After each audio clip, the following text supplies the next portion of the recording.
It was just the right opportunity. The incompetent like you are fired. I didn't understand what was said at first.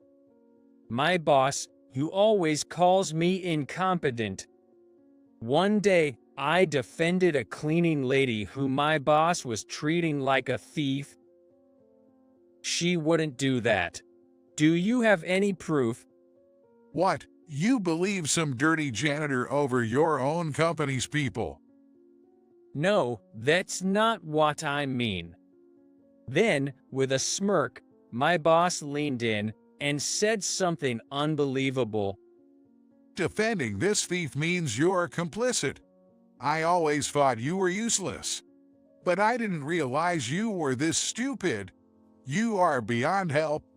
This is a good opportunity. I'll report this to the higher-ups. You're fired.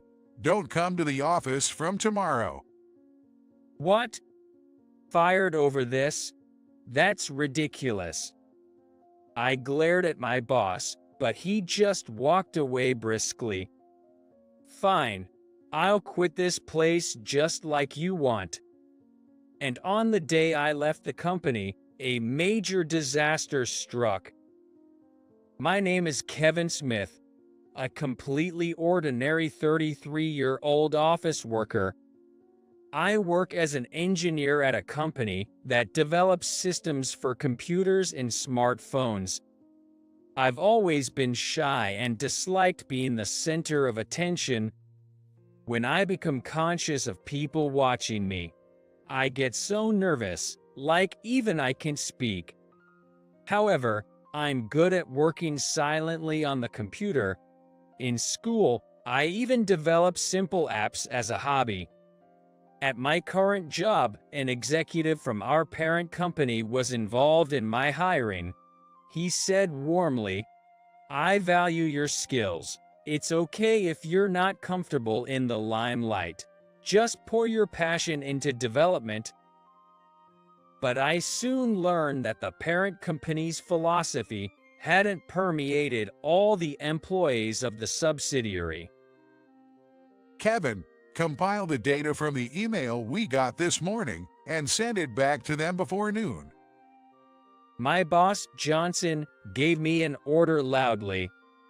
A client had requested current performance and progress data, but the request was made to Johnson, and the deadline was set for the end of the week. By this morning, but the email said the deadline was the end of the week. You're really stupid, aren't you? Who takes a whole week when they say, by the end of the week? Responding promptly is just good manners. I had never been taught such manners. Besides, I didn't have time for extra job either. But I'm in the middle of something urgent. So what? Just finish both by noon. That's impossible. Would you set a deadline until the afternoon at least? You talk back despite being incompetent. You're useless in presentations and negotiations, so shouldn't you try to make up for it in other areas? Really? People with no ambition are always like this. I think he should just handle it himself if he said like that, but while I'm thinking, he sends an email saying, "Kevin will reply by this morning without my consent." If he has the time, he should do it himself. Despite my thoughts, I rush to stop my current work and start on what Johnson was supposed to do. I managed to finish by noon and sent it. But then Johnson yelled, "That's too late. What's the point of sending it at the last minute?" No matter what I say, I just get scolded. So I can only reply half-heartedly.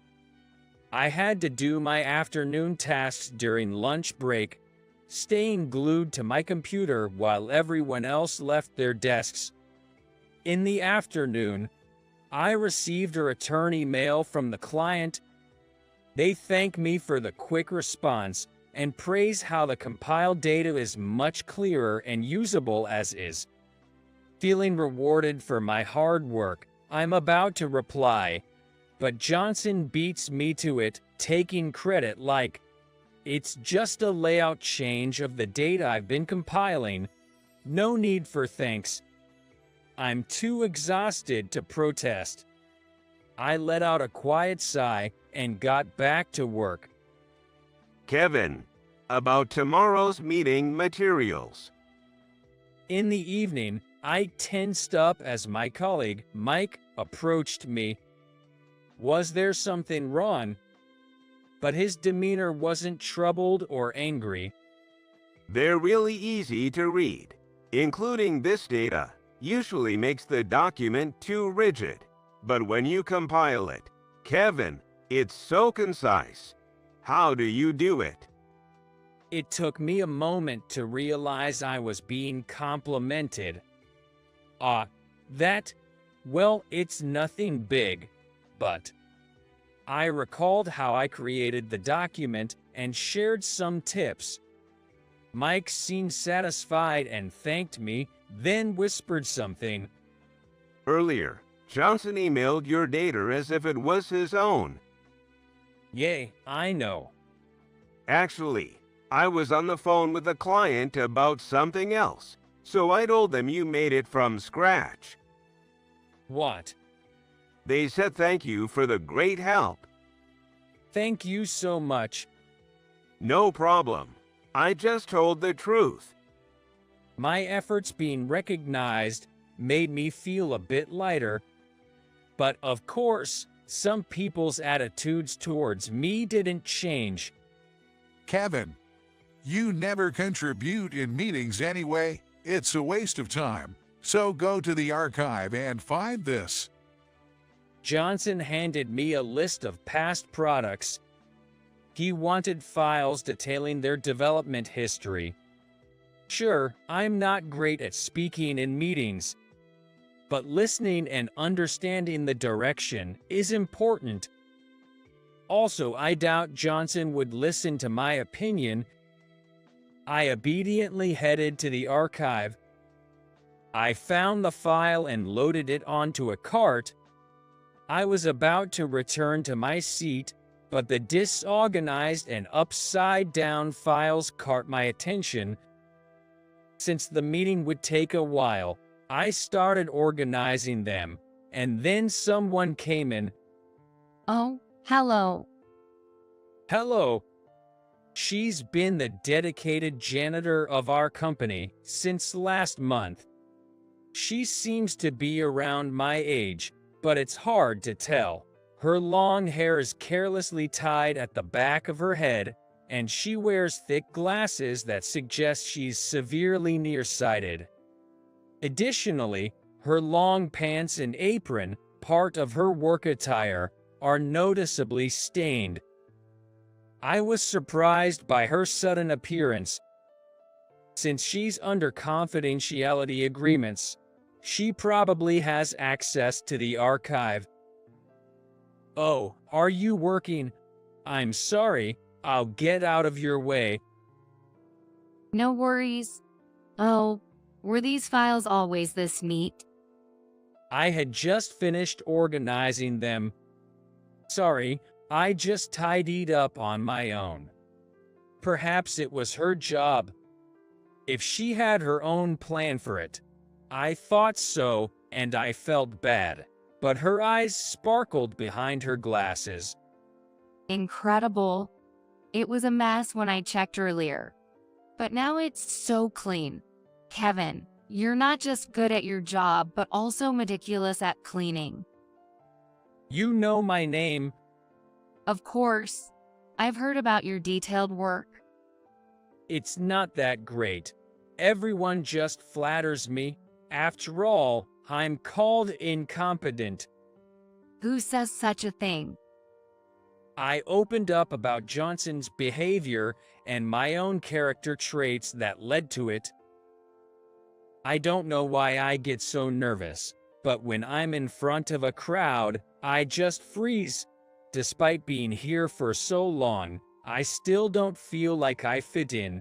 It's embarrassing to have such worries. That's not true. I feel the same way. Really? Yes, but right now, it's about you. Sorry. But based on this morning's conversation, there are people who appreciate you. I hope so, but I sometimes think it's just a polite remark. But it doesn't lead people to seek advice or bring you up in conversations with clients. At least I wouldn't. Really? Yes, the fact that your reputation reached me is proof enough. Hearing that made me think it might be true. Getting carried away isn't good, but maybe it's okay to have a little confidence. From that day on, I started talking to Harper more often. Whenever our break times coincided or at the end of overtime, she was always there to lift my spirits, especially when I was feeling down. One day, I became curious about her thick glasses. Having good eyesight myself, I've never worn glasses.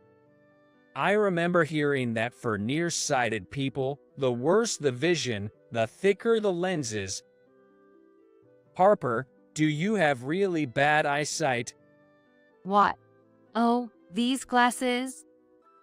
She removed her glasses, revealing a face partially hidden by her bangs. Yes, it's pretty bad. Do you want to try them on? Yes, I replied, holding the glasses in front of me. Whoa. Suddenly, my vision blurred, and I felt dizzy, like the world was spinning. Sorry, that was too strong for you, wasn't it? Yes, I couldn't see anything at all. Couldn't see anything. Harper repeated my words, then, as if struck by an idea, suggested something good. If you wear glasses, you won't be bothered by people's stares, right? Because you can't see them. Indeed, that's true. These glasses are too strong and might strain your eyes, but I have an older pair that might work for you. The next day, she handed me glasses she used during her student days. They had brown frames with thinner lenses. When I put them on, my vision was a bit blurry, but not enough to make me dizzy. Don't wear them all the time, or you might harm your eyes. Use them as an amulet for when you really need them. I never thought just blocking my view would work, but Harper was seriously thinking about helping me. It was worth a try. At the next meeting, I had to explain the system I was responsible for. I usually get so nervous, stuttering and losing words, feeling the painful stares of others. It always ends with me saying, "I'll email the details and documentation later," followed by Johnson mocking me for increasing your own workload. "You're so incompetent." I felt that today's presentation would probably unfold, like always, sensing the atmosphere of everyone around. I put on Harper's glasses. When I looked up, I couldn't see anything. I could sense people around, but not clearly enough to tell who was where. If I couldn't see them, it was as if they weren't there. It was just like practicing a presentation alone. The prototype we developed according to the requested concept is: I could speak. My words didn't get stuck. I was as relaxed as if I were alone, not tense at all. The only downside was not being able to see my own documents. However, I knew my materials and system well enough to explain without needing to look at notes. Plus, I couldn't see people's reactions. But right now, I was so moved by being able to explain without hesitation. I honestly didn't care about the reactions. All I wanted was to convey my work and farts. I spoke earnestly, delivering my words to someone invisible. When I finished explaining, I didn't expect to be met with applause. Kevin, what happened, man? You nailed that presentation. You didn't stutter, and more importantly, it was so clear. Of course, it's Kevin's work. His documentation is always precise. It's unbeatable when he explains it himself. My colleagues were full of praise. I felt the effect of the glasses. Just not being able to see changed my perspective so much. I was surprised, yet filled with a sense of accomplishment, and I thought about thanking Harper later. I eagerly looked for Harper and found her cleaning the floor by the supply shelves. Harper. Kevin, what's the matter? Why are you in such a hurry? You were right. Just not knowing I'm being watched made it go so well. Thank you so much. I just gave advice. The real credit goes to your own abilities, Kevin. If you hadn't noticed, I wouldn't have changed. Please let me thank you properly. It's not that big of a deal. But since you insist, maybe I'll take you up on that offer. While I was organizing the supplies I'd been tasked with, Harper was cleaning around the supply shelves. Normally, I would be sighing through the work, but talking with her made the time fly by. I didn't notice, but at this time, someone was watching us from afar. The next day, when I arrived at the office, I headed towards the center of a crowd that had formed. It was noisy and had an odd atmosphere. What could have happened? Maybe a cat wandered in. Thinking lightheartedly, I was shocked when I saw the center of the commotion. Confess already. We have proof. It wasn't me. There was Harper being confronted by Johnson. Harper. Oh, Kevin. Her usual friendly smile was gone, replaced by a look of fear in this situation. What in the world?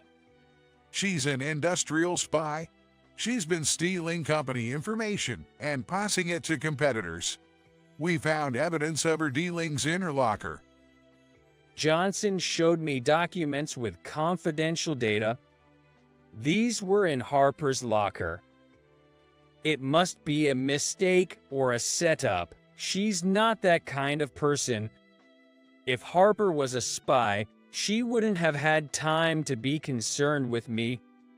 Besides, I couldn't believe someone who had been so supportive could do such a thing.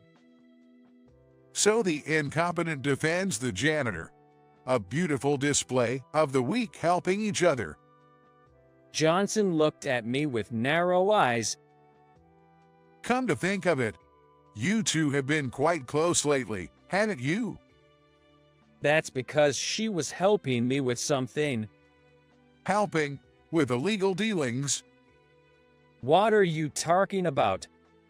I see. You're an industrial spy too, directing her to leak information. His absurd accusation left me speechless. The fact is, this janitor had our internal documents hidden. If you defend her, you're complicit. That's ridiculous. Please investigate properly. What investigation? The evidence is right here. Evidence? Isn't that too presumptuous? What? Are you doubting me? You're choosing to believe some dirty janitor over your own company's people. That's strange, isn't it? You must be her ally, aren't you? No matter what I said, he was intent on framing Harper. Regardless of what's said, she's innocent. I believe in her. Oh really? If you're that adamant, you're complicit too. Even someone as incompetent as you can understand that, right? Johnson sneered as he moved closer to me. Kevin, it's okay.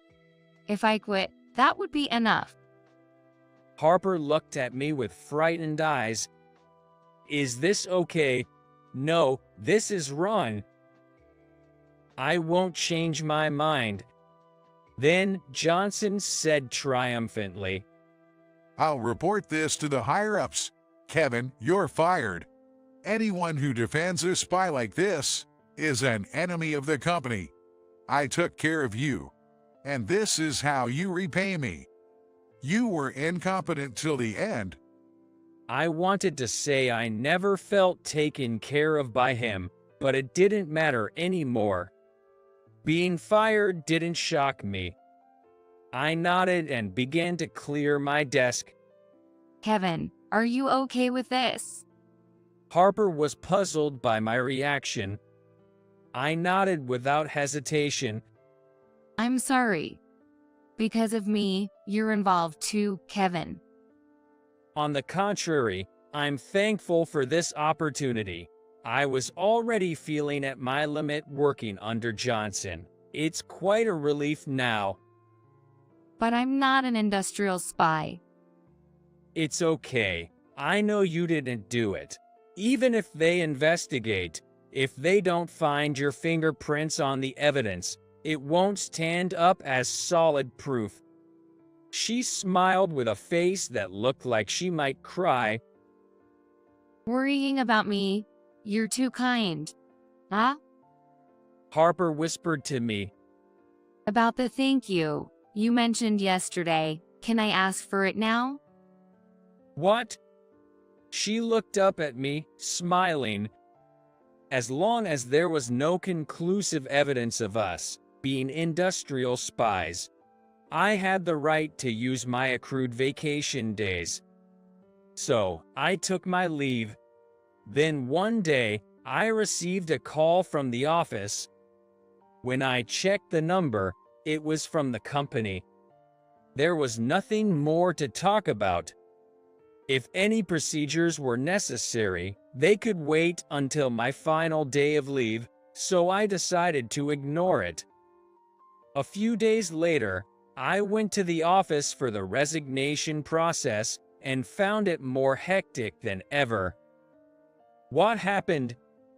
I asked one of the employees, even though it was no longer my concern.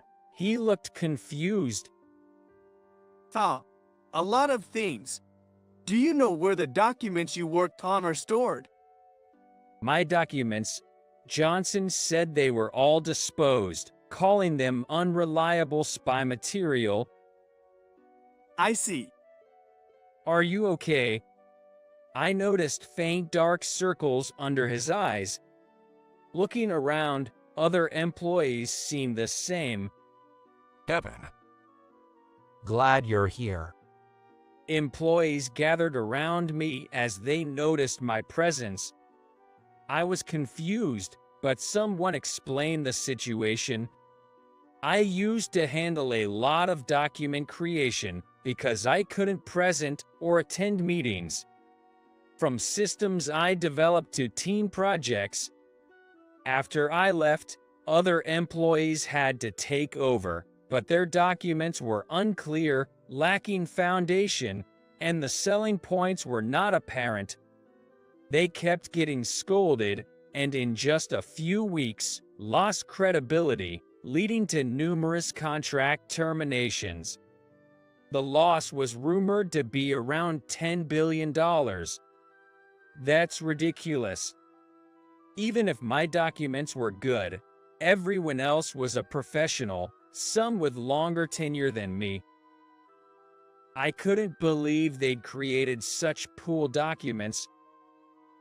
When I voiced my doubt, everyone hesitated to speak. Then someone murmured, All the substitute documents. Johnson made them. "What?" Johnson announced my termination, but no real evidence against us had emerged. Naturally, Harper and I were innocent. He was reprimanded by the executives and instructed to handle all my tasks until our guilt was proven. He'd always pushed document creation to me and left presentations to other employees, just giving orders and observing. Not being deeply involved in development, he ended up creating unfounded documents, leading to the current situation. The employees were struggling to retain contracts and handle the aftermath. Kevin, Johnson's yelling voice, which I hadn't heard in days, made the employees around me step back.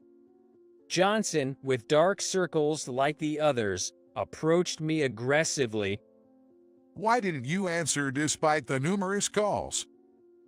Well, I was fired, so I figured the company didn't need me anymore, right? Of course we need you. All the documents you worked on, remake them. What is he even talking about? I was speechless at such a selfish demand. Didn't you dispose of them? Right? So what? Just recreate the same documents again. You think I, the incompetent, can handle this?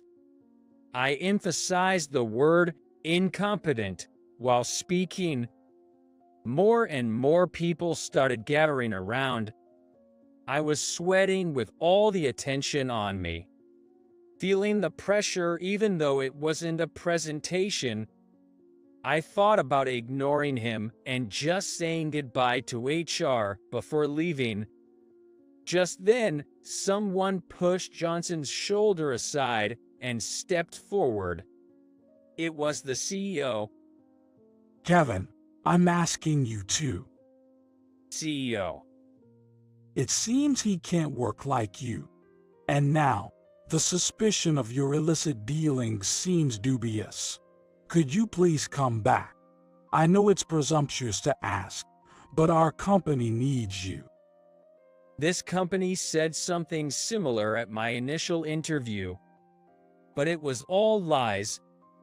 Unfortunately, I've already decided on another job.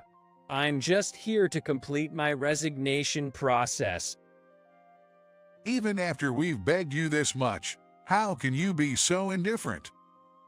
Johnson got defensive, ignoring his own actions. That's when a firm voice echoed through the office. Oh, after pushing the blame on him and forcing him to resign, how can you say that? I'll return those words right back to you. Everyone turned towards the source of the voice. A beautiful woman with long, glossy hair and an elegant face was standing there. Dressed in a gray suit, exuding confidence. Who are you? Outsiders are not allowed here. Johnson snapped at her, but the CEO hurriedly made him apologize. Johnson, how could you? She's Jessica, the vice president. Jessica, vice president. The office buzzed with confusion. Half the people knew her, half didn't. It's true. She's the next president of Flower Field Systems. Can't believe you don't know that. Flower Field Systems is the name of our parent company. Johnson, having called her an outsider. But he didn't apologize. What does Jessica, the vice president, want? Kevin is going to work for us. His support skills and technical strength are remarkable. Yes, my new job is with the parent company. The CEO and Johnson were wide-eyed. So, a useless guy like him is useful. Someone who can't present in front of people. Well, everyone has their strengths and weaknesses, you know? Plus, I value his technical skills. Even if he's not comfortable on the big stage, as long as he's passionate about development, that's fine with me. These words were spoken to me during my job interview. She was one of the interviewers. It was a one-time meeting, so I didn't remember her face or name, but she remembered me. That's not all. He's accused of being a corporate spy. The incident you tried to pin on me. At that moment, Jessica puts on her glasses and tied her hair back. Johnson, seeing her, trembled. You are. Still good at belittling people. I see. Jessica looked just like Harper. Indeed, Harper's true identity was the vice president of the parent company. Her real name is Jessica. She had used the pseudonym Harper for a reason. From her student days, she was top of her class and seamlessly transitioned into a business leader role. As she became the vice president and a future president candidate at Flower Field Systems, she only focused on how to grow the company. Often, her own opinions, which were based on extensive experience, overshadowed listening to her employees. She didn't trust her staff and often interfered with everything, occasionally yelling when things didn't go her way. This behavior led her to become isolated. When she finally realized her situation, no one would listen to her or follow her directions. She wasn't sure what to believe anymore. Her father, the current CEO, advised her to broaden her perspective.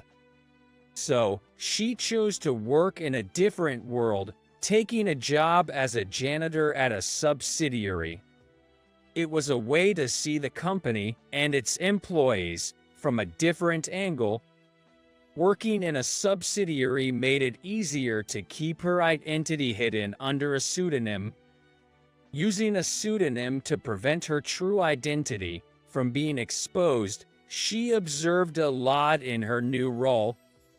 She saw people who were arrogant like she used to be. Those who couldn't voice their opinions. Those who strived in the circumstances given to them. Those who try to pull others down. And those who were trying to change themselves. Through observing various people and environments, she gradually understood how arrogant she was. Like Kevin, someone who works hard to change the status quo without arrogance, is exactly what I lack now. He's capable too. I need him. How can we let go of such a person? Kevin, you belong here. What will you become at the parent company? Just a disposable rag. Johnson said that to me. A disposable rag, huh? Weren't you the one exploiting me? Then, Jessica said with a laugh, Letting go? Is that really what you should be worrying about now? What do you mean? Well, you're going to be fired. Fired? It struck me as odd. Why would such elaborate fraudulent transaction documents exist just to frame a janitor and one employee? She approached Johnson with a click of her heels. So, we investigated. Evidence against Kevin never came up, right? Because you're the culprit. What evidence? There's plenty of evidence. We exposed your contacts for the side deals. The email records are crystal clear. That's a setup. Probably thought to frame someone else before getting caught. Recently, since Kevin's been gaining positive reviews, you targeted him, didn't you? You couldn't stand to see someone you looked down on achieving success? Then she turned a chilly gaze towards the CEO. You're implicated too. I always thought it was odd. The company's direction is completely different from what we instructed. Seems like you were lining your own pockets at the company's expense. The CEO paled and patted Johnson's shoulder. This must be a trap to frame us. Yeah, of course. We wouldn't do such things. Kevin, tell them. We're respectable superiors. There's no wrongdoing. And the evidence's credibility is doubtful, right? She respects you. So if you speak up, our suspicion will be cleared. I was quietly threatened. You know what happens if you say something disadvantageous. Everyone was watching me. Such a crucial moment, and all eyes were on my response. I felt dizzy. My breath is tight. That's right. I have an amulet for times like these.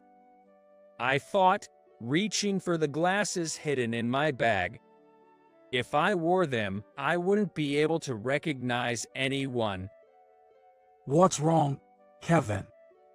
Kevin, hey. I tightly grasped the glasses. This couldn't be the same as before. For those who believed in me, I faced everyone with determination. Yes, there is evidence. I released the glasses and pulled out my smartphone. Emails showing the CEO and Johnson conspiring, inflated invoices, and graphs of profits and revenues that didn't add up. These were from the documents I had worked on. I suspected something was off, but never imagined actual fraudulent transactions.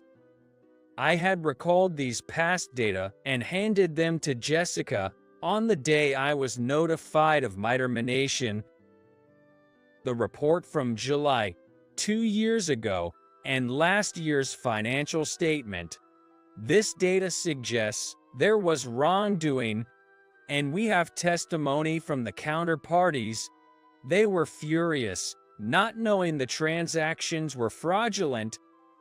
I did it. I faced them without wearing glasses. It's time to face reality. Don't you think? The CEO and Johnson hung their heads. Their misdeeds were now known to all employees, and the news later reported their misconduct. They were not just fired, it was a matter for the police. A new representative was appointed for the company, and a complete shift in mindset began. Jessica became the leader. Strong in her sense of duty, would oversee until the subsidiary could operate independently again. As her secretary, I started a new life. Sometimes I mistakenly called her Harper and hurriedly corrected myself. If it's hard to say, you can call me by my first name. What? Really? It's like we're a couple. I thought, and she winked playfully. Of course, only outside the company. She truly was that kind of person. Without her glasses and with contacts, her beauty was striking. When hiding her identity, she had kept her face hidden and wore glasses. But to me, both sides of her were attractive. Otherwise, I wouldn't have looked forward to those moments with her. The amulet glasses still remain in my bag, but I don't need them anymore. Even if I can see clearly and feel the gaze, I'm no longer timid. I keep the amulet to remind me of overcoming that fear. In life, challenges and setbacks will always follow, but having overcome such a situation, I know there's nothing to fear. The courage I've gained is my amulet, which I hope to pass on to others someday. And for that, I strive to be someone who can face adversity head-on. Making excuses is pointless. You're fired. Submit your resignation by the end of the day. I was on my way to an important business meeting when I narrowly saved a child from being hit by a truck. I handed the unharmed child to his mother and hurried to the meeting, but I was 20 minutes late. My boss, who had come with me, yelled at me. Do you realize how important today's meeting is? Being 20 minutes late is inexcusable. It's common sense to arrive 20 minutes early. I knew being late was my fault. However, I wished he would understand the situation instead of just getting angry. I'm truly sorry, but please hear me out. There was a child about to get hit by a truck. So what? A random kid or a business deal? Which do you think is more important? Someone who can prioritize doesn't belong here. You're useless. I was shocked and disgusted. He valued business deals over human life. Understood. I don't need this kind of company. I decided to quit, just as my boss had said. Little did I know, my decision would later lead to his downfall. My name is Alex Summers. I work for a bedding manufacturer. I'm in charge of selling beds at a major company that has a wide range of brands, including beds, sofas, pillows, and cushions. My parents used to suffer from back pain, but it eased after they switched to our company's bed. Good bedding improves the quality of life. Knowing this through my parents, I wanted to bring quality sleep and a better life to as many people as possible, which led me to join this company. I'm responsible for a large store that includes offices, but I also visit other stores and conduct business meetings as needed. Consulting with people who have sleep issues is interesting because of the variety of problems they have. Later, when customers come back to thank me for helping them sleep better, it's very fulfilling. However, lately, I've been questioning my job. Due to major furniture manufacturers selling cheap, good-quality beds, there's a divide in the company about future sales strategies. One faction believes we should continue providing high-quality beds, while the other advocates for selling more, even if it means lowering quality. I, of course, want to continue delivering good-quality products. There are plenty of cheap beds out there. I believe our beds should exist to make the essential human activity of sleeping more comfortable. The company's policy hasn't changed yet due to this deadlock, but I can feel the profit-seeking faction growing. Sometimes I think I should just work for another furniture maker. Amidst this, a new source of stress appeared. The recently transferred Tompkins. He's part of the Reform faction. Even though the company's official policy hasn't changed, he absurdly demands we sell 3 times as many beds, regardless of their cheapness. Sales quotas should be based on current situations to increase profits. Without any basis or strategy, meeting a 3-fold increase is impossible for us. His frequent disrespectful remarks, like "just force them to buy," show his lack of regard for customers. He only gives orders and does nothing to increase sales. He doesn't even visit the store. His constant focus on raising profits is another reason for my dissatisfaction. I often wondered why Tompkins, who lacks management skills, holds a managerial position. A colleague chuckled and said, "It's all about seniority here. Long service alone can get you a managerial role."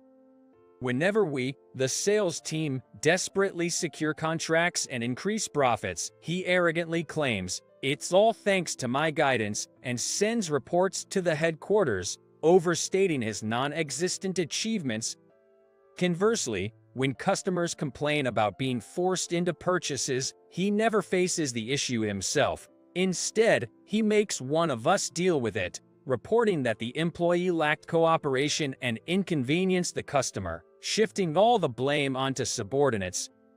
Working in such a company, I started to lose sight of what I was gaining day by day. I just wanted to spread the word about the quality of our beds, not push products indistinguishable from others onto unwilling customers. It seems like I'm working solely for Tompkins. Amidst this, I learned from a hotel, one of my sales destinations, about their plans to build a large resort. If they could use our beds, it would be a massive deal. When I proposed the idea, they even requested custom-made beds. There are still people who need our products. Elated, I was determined to make this deal a success. When I reported this to the company, Tompkins quickly got wind of it and encouraged me with, "You better make it a success." I didn't mind the support and earnestly replied, "I'll do my best." But then he said something unbelievable. If this succeeds, my promotion is guaranteed. My enthusiasm deflated instantly. To him, getting our beds to more people is secondary. I'm just another pawn for Tompkins. No matter how hard I work for the customers or the company, it's Tompkins who gets the credit, even though he only thinks of himself. What am I working so hard for? These gloomy thoughts began to consume me. Then, the deal with the resort hotel became more concrete, and I learned that the estimate reached a staggering $100 million. Given the large number of rooms and the desire to deliver a high-quality, comfortable space, this amount seemed trivial to the client. I had ambitions too. If this deal went well, maybe other employees would reevaluate the quality of our products. We can make cheap beds of decent quality, but our brand's beds are unique. If they understood this, maybe they would reconsider. For me personally, this was a major undertaking, a gamble on the company's future. On the day of the negotiation, I got off the train at a large station near the client's location and walked down a busy street lined with office buildings and shopping malls. While waiting at a red light at the crosswalk, I noticed a little boy standing next to me, wearing a backpack. It was just past 2 p.m., so he was probably on his way home from school. Off this main road, there are residential areas, elementary schools, and middle schools.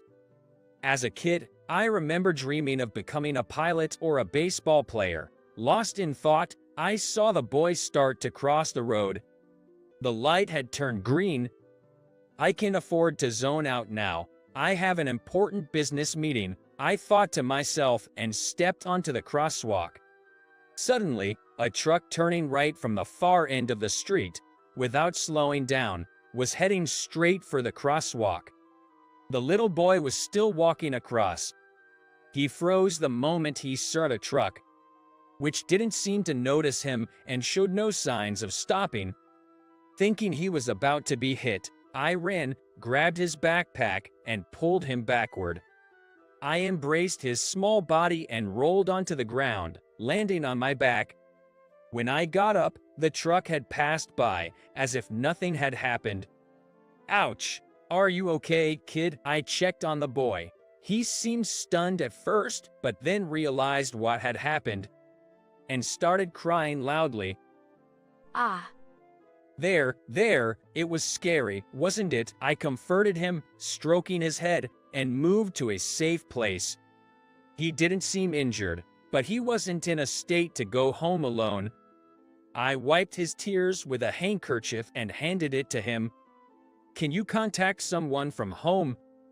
He was still sobbing, but managed to pull out what seemed like a child's smartphone from his pocket and handed it to me without a word, seemingly trusting me.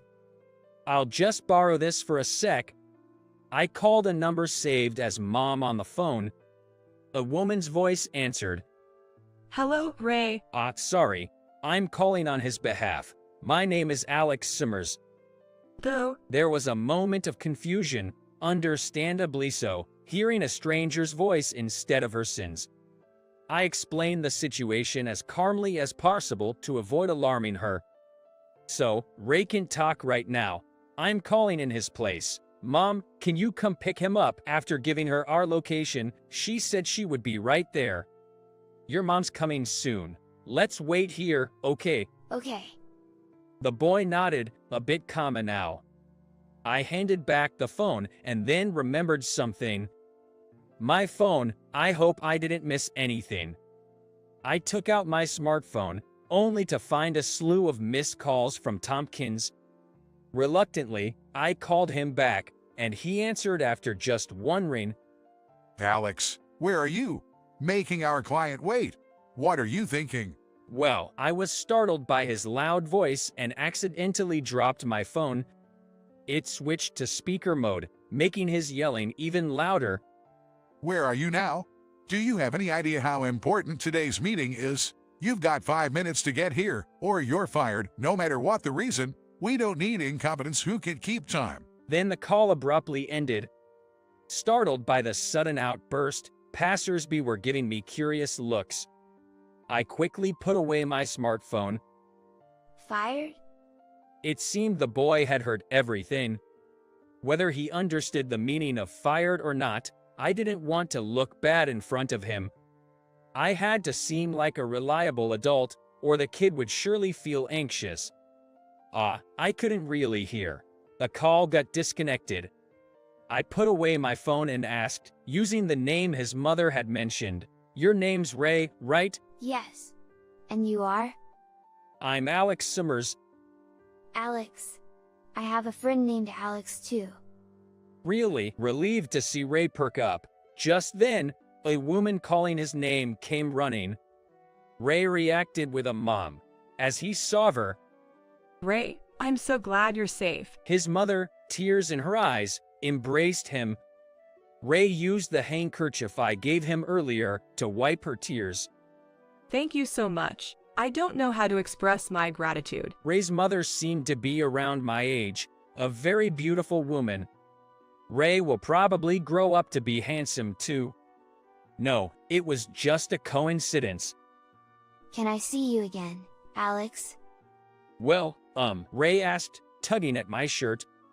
His mom chimed in, "Please, I insist." Let me properly thank you. I can't just let this go. Also, this handkerchief belongs to you, Summers, right? I want to wash it and return it to you. It felt wrong to refuse after such a request. We exchanged contact information and agreed to meet again later. I'm glad I could help Ray. His mom seems nice too. After parting ways with them, I checked my watch and broke into a cold sweat. 10 minutes had already passed. I hurried, but still ended up being 20 minutes late. Thankfully, the client wasn't mad, thanks to my previous good conduct. The problem was Tompkins. As soon as I left the office after the meeting, he berated me furiously. Unbothered by the startled passersby, I thought about the client witnessing this, but I, who was late, had no right to complain.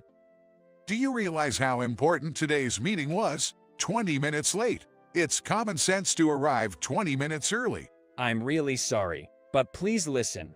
There was a child about to be hit by a truck. So what? A random child or a business deal? Which do you think is more important?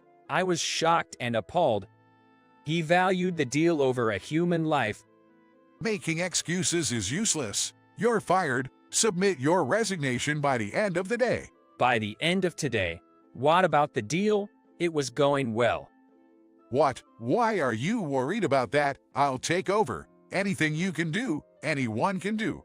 You think you're special or something. It was just good timing, right? Something inside me snapped. What's the point of working under someone like this? Even if the deal succeeds, Tompkins will take all the credit. So, understood. I accept being fired. I gave up on arguing further. I calculated my remaining paid leave, wrote my resignation, and submitted it to HR. Being forced to write personal reasons as my reason for leaving, I felt nothing anymore. As I cleared my desk, I felt the stares of my colleagues. Alex, are you really quitting? A coworker who went to today's meeting with me asked in a low voice. Yeah, it seems like I'm fired. That's terrible. Just for that. I appreciate your concern. Take care of yourselves. Hey Alex, what are you dawdling for? You're so slow. Get out of here already. Shortly after, Tompkins rudely kicked me out. Later, I saw a disturbing article in the news online. My former company had launched a new low-priced product. It was clear that the reform faction had gained power. I couldn't keep up anymore. The company I loved no longer existed. Turning off my smartphone screen, I saw my own troubled reflection. I can't show up at Ray's house with a face like this. 3 days ago, I had received a call from Ray's mother, Emily Smith. She had invited me to their home. I crossed the same crosswalk from that day and used a map app to find their apartment. Pressing the intercom at the building, Emily and Ray came out to greet me. It's been a while. Thank you for taking the time to come. Though I wasn't busy at all, I kept my response vague. She led me to the living room and served tea and cake. Thinking it would be polite, I asked about Ray's father. He might be at work, but it was worth asking. "Excuse me, is your husband here? If it's not too much trouble, I'd like to greet him." My husband, we're divorced. Oh, I see, sorry. No, it's fine. So, she's raising Ray alone. He's the only family I have. I can't imagine losing him. That's why, Alex, you saved Ray's life and mine as well. No family? What about your parents? I asked, thinking she might still have them. But then immediately regretted my intrusive question. Everyone has their own family issues. Sorry. Forget that question. No, it's all right. I haven't seen my parents for a long time, as if they are not around anymore. I'm really sorry to hear that. Please don't apologize. Today is about expressing my gratitude to you. Emily placed the handkerchief I gave Ray in front of me. It smelled of fabric softener and was perfectly smooth. Thank you for the handkerchief. You cleaned it so nicely. Look, Alex, look. Ray suddenly spread out a paper in front of me. It looked like a math test, all answers circled in red, with 100 written under Ray Smith. Ray is in first grade. He has a bright future. A perfect score. That's amazing. Isn't it? Sorry, Alex. He's just excited about his first perfect score. No, it's wonderful. I felt warm and content listening to more stories about Ray's school. It was a rare and meaningful time for me. He rarely talks to children. Time flies when you're having fun, and it is soon evening. As I was about to leave, Ray looked sad. Will you come again tomorrow? Ray, Alex has work. Don't be demanding. Well, I'm actually on leave right now. Kind of. Oh, I see. Alex is fired, right? Ray blurted out the truth. What? Actually. I couldn't hide it anymore. I briefly explained my situation. No matter how much I emphasized that it was all for my boss's self-preservation, Emily turned pale. So, you were fired because you saved Ray. No, please don't worry about it. I was planning to quit anyway, so it was a good opportunity. But still. Emily lowered her gaze. I'm really sorry. If I had been there to pick him up. No way. The truck driver was at fault, and you had work, right? Nothing is more important than Ray's life, I said, looking at Ray, who had fallen asleep on the sofa. He was so excited since this morning, knowing you were coming over. That's an honor for me. I stood up, trying to alleviate the awkwardness. Emily moved to carry Ray, but I offered to do it instead. I carefully picked him up and carried him to his bedroom, trying not to wake him. Wait, this bed. Ray's bed was from the company I worked for. Is there something wrong with the bed? No, I used to work for this bed's manufacturer. Really? Yes, I really liked their products. I was drawn to the idea of improving sleep quality and life. The policy has changed recently, but until then, I was really proud of what we made. Oh, did you know, I found myself passionately talking about my favorite story from the company. This brand is the most popular in the company. The current president created it for his newborn daughter, wanting her to grow up healthy. It went through several improvements. Employees jokingly call it the doting parent bed, but it's truly a great bed. Normally, babies wake up and cry as soon as they're away from their mother, right? But with this bed, they seem to sleep so peacefully. Is that so? Emily's reaction was muted, and she seemed to be looking off into the distance. Maybe my story wasn't that interesting. I get carried away. Well, hearing about the company that made your furniture might not be that exciting. Sorry for the strange story. No, I can see how much you cared about your company. After quietly leaving the bedroom so as not to wake Ray, I promised to contact her again and left the apartment. A few days later, having used up my paid leave, I went to my workplace for the final resignation procedure. It was my last day at the office. The president was there for an inspection, causing a bit of a stir. What are you doing here? Tompkins spotted me immediately. I hoped to leave without seeing him. I'm here for my final resignation procedure. What? You haven't quit yet? Just seeing your incompetent face annoys me. I ignored his comment and was about to walk past, but someone from HR called us. Tompkins, Summers, the president wants to see you both. What? The president? What did you do? Nothing. I haven't been here.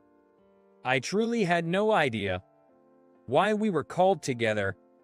In the reception room, the president looked serious. As we sat down, he turned to Tompkins. Is it true that you forced Alex to resign? Tompkins was caught off guard by such a direct question. Tompkins seemed as surprised as I was. He tried to remain composed as he answered, No, there must be some mistake. I don't have such authority. He voluntarily submitted his resignation. It stated personal reasons, I believe. The president then looked at me.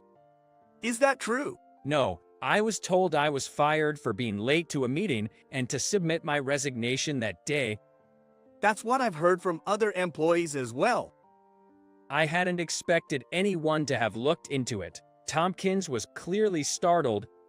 Tompkins, while being late is indeed bad and can affect our relationship with clients, and addressing and preventing it is your duty. Why did you tell him he was fired? And did you just lie to me? He stumbled for words, but then lifted his face, seeming to have thought of a rebuttal. With all due respect, President, it was this guy's fault for being late to the meeting in the first place. Blaming me for his failure is misguided, isn't it? You knew the reason he was late, right? And yet, you forced him to submit his resignation. Isn't that true? He said there was a child in danger of an accident, but that's just a made-up excuse. No, it's not a lie. I really did. Stop spouting nonsense. Where was this so-called kid anyway? It's just your excuse. Tompkins yelled, forgetting he was in the presence of the president. Suddenly, the door to the reception room opened, and a woman and a child entered. What he's saying is true. I was so surprised that I exclaimed out loud, Emily and Ray. My child was about to be in a traffic accident, and Alex saved him. Who are you people? Outsiders, get out! Tompkins shouted, causing Ray to hide behind his mother in fear. However, it wasn't Emily who retorted, but the president. Outsiders. Are you calling my daughter and grandson outsiders? Daughter, I was the first to react. Catching my gaze, Emily gave a wry smile. I'm sorry for keeping it a secret, Alex. No, really, it then clicked. The president's last name was also Smith. Emily had mentioned she was divorced, so she must have been using her maiden name. Yes, I contacted you because you were an employee of my father's company. You saved my son's life and then were forced out by your boss. So After 10 years, you finally reached out. 10 years. I remembered she had said she was out of touch with her parents, considering them as good as gone. I couldn't ignore such a story, so I had my employees investigate. They confirmed that you pressured Alex to resign, and that you've been imposing unreasonable quotas on everyone, revealing one problem after another. This is preposterous. You can't just take action without hearing my side. Tompkins still tried to resist, but Ray approached and showed his cell phone. Look, sir. What's this? You've got 5 minutes to get here, or you're fired, no matter the reason. I don't need incompetents who can keep time. Tompkins's angry voice filled the room. That voice, it's from that time. I always told Ray to record everything for safety. Ray had realized the seriousness of the accident and had been recording since Cy returned his phone. It seems undeniable that you said he was fired, Tompkins. You're saying it yourself. Cornered by the president's glare, Tompkins finally ran out of excuses. I'll report on the detailed investigation and the appropriate action to be taken later. Leave now. The president instructed Tompkins. You exited the room. After he left, the president apologized to me for not being aware of the situation. Also, Alex, if you're willing, I'd like you to continue working here. Don't worry about Tompkins. Please, share your thoughts with me. Emily scolded me too. She said it's hard to find someone who cares about the company as much as you do, and who's also a person of character. You'll regret losing him, she said. I just really like our company's beds. Should I say it, I was planning to leave the company anyway. If there's anything I can say now that I couldn't before, I should say it. But to be honest, I'm not very fond of the company's current direction. It feels like we're throwing away our previous experiences and our customers' sentiments in pursuit of profit alone. I don't want to be part of that. I understand, Alex, but running a company isn't just about ideals. I wish we could continue with the old ways too, but... It's not just an ideal. Emily's home has one of our beds. She bought it, right? The president's eyes widened. Is that true, Emily? Yes, Ray sleeps so well in it. President, you developed that brand with the hope that your daughter would grow up healthy. That sentiment has been passed down to her. So that's how it was. It was expensive, especially for a single mother like me, but it was worth it if it helped Ray sleep better. I want to provide a better life for those who need our beds. Of course, profit is important, but there are people who need our beds. If there's a way to preserve our approach and protect the company, I would like to work on it. After pondering, the president nodded firmly. All right, I'll appoint you as the project leader. What? A project leader? Yes, Tompkins will be demoted regardless. I want you to take over as manager and research the balance between customer needs and pricing in the field. Yes, sir. You're right. Focusing solely on growing the company is missing the point. We almost betrayed those who favor our products. And he looked at Emily and Ray. I remembered your words about providing a better life for those in need. I created that brand for my awaited daughter, out of sheer love. I wanted her to grow up healthy. Profit was secondary. I nearly forgot those feelings. I couldn't believe my voice had reached the president. Thanks to Emily and Ray. I was about to thank them when the president addressed Emily. What's this about being a single mother? Well... Didn't you elope with some suspicious guy, even though you had a fiancé, and got disowned for it? Yes. Where did he go? He cheated, so I divorced him. I didn't have the courage to tell you. Should I even be hearing this? The president sighed deeply. I told you to stay away from that man. But it led to Ray's birth, so I don't regret it. Well, that's true. It looked like their relationship as father and daughter might be mended. Subsequently, Tompkins's misdeeds came to light. While I was on leave, other employees had become his targets. After learning about my forced resignation, they began recording his words and actions as evidence. Tompkins tried to make excuses, but the evidence was undeniable. He was transferred to customer service, but lacking the skills, he ultimately resigned voluntarily. I managed to reclaim the billion-dollar deal, successfully negotiating it to completion. The president praised me, and we went out for drinks. I was also working on the development of our brand, which was seeing increasing sales without lowering prices. It's because you believe in and value our products, Alex. Thank you. No, Thank you for the opportunity. With your management skills, you could be the next president. No, you're joking. No, I'm serious. Should I take this seriously?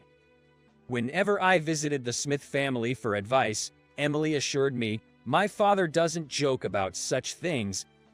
If I'm expected to fulfill such a role, I want to challenge that. Alex. What's up, Ray? Remember when we went shopping together the other day? Yay. Well, a kid from my class saw us and said, Ray's dad is so cool. Oh, Ray, stop that. Emily quickly covered Ray's mouth in a panic. Why can't I say that? He may not like to be called Dad. Is that true? Looking at me with innocent eyes, leaving me unable to say yes or no. Well. I'd be happy if Alex became my dad. Then we could play every day. Ray. To be honest, I had developed feelings for Emily. As I got to know her and Ray, I found her earnestness and the way she cared for Ray truly admirable. I'd be happy to have a son like Ray, I said, taking a chance. Emily blushed and fumbled for words. Really? Then I'll ask Mom. Ask. Do you mind if Alex becomes my dad? It's not that I mind, but, Ray, don't ask such troubling things. She doesn't mind. I'm quite open to the idea. Really? Well, I'm somewhat open to it too. Seemingly not entirely against the idea. Kindness isn't just for others, they say, but I didn't consciously do good deeds. Yet, by holding on to what's important and being honest with people, they truly see you. This is surely important in life. I want to pass on what I've learned to Ray when he's older. I hope he becomes someone who can help others, connect people, and create something valuable. Here is the USB containing the data. Well, if you always did this for me, I might have been nicer to you. But now, this is mine. Don't think you'll be getting it back. Okay. I got it. The manager smiled satisfyingly and looked down at me, and then, You're no longer needed. I'll be handling tomorrow's business meeting. You're fired, effective today. I got it. I handed over my pre-prepared resignation letter to the manager. Once I confirmed the USB was inserted into the computer, all that was left was to wait and see what happened next. No longer an employee, I slightly smirked. My name is Steve. From a young age, my parents had given me a cell phone, and I became engrossed in watching videos and doing simple searches. Above all, I was captivated by games. Back then, my parents installed educational puzzle games and simple playthings for me. Once I got the hang of it, I started installing any games that caught my interest. That's how I fell deep into the world of computers. Later, when I started elementary school, my dad gifted me his old computer. In this day and age, it's good to know how to use a computer. Plus, for a game lover like you, it'll be a great gift, right? Yo, thanks, Dad. Mom was worried about my future grades. But until I graduated elementary school, I continued to ace almost all my tests. Thanks to that, my mom, initially skeptical about giving me a computer, stopped nagging me with her worries. In middle school, with a bit more allowance, I dove into building my own computer. However, I didn't have much money at first, so buying new parts was out of the question. Instead, I hunted for cheap, like-as-is items, hoping to find something workable. It felt like a treasure hunt game. Spending time with my computer became my top priority. During that time, I also started dabbling in programming. Initially, I wanted to create games like the ones I still loved. Despite the complexity and difficulty, staring at the lines of code I wrote filled me with immense excitement and satisfaction. Eventually, I completed a game of my own. Tweaking and adding to it became one of my daily joys. Thanks to that, during my middle and high school years, I was always the best in computer classes. Whether it was typing tests or PowerPoint and Excel classes, I always finished first. Because of this, my close friends started calling me Master PC. Master PC, help me with my assignment, please. My overtime fees are pretty high, you know. Damn. I'll treat you to any drink from the vending machine. Okay, you got it. We had the conversations like that. These are some good memories from my youth. I pursued engineering in university, receiving advice on programming from my dad, who works at a company. My skills grew to a practical level. My new interest became the world of artificial intelligence, also known as AI. The college environment, filled with eccentric creators and people more skilled than me, was like heaven. During my time there, my dad made a suggestion one day. Steve, how about becoming an engineer at my company? But if I get a job, I'll lose my freedom. I want to work somewhere where I can do what I love. I thought you might say that, but Steve, you have the skills to choose freely, so I'm not worried. My dad didn't dismiss my thoughts. However, my mom looked worried. But I'm still worried. Nowadays, having a stable job means a secure future. Don't worry, Mom. I've thought about that. Really? Are you sure everything will be okay? I'll tell you first when I get a job, so wait for the good news. If you say so.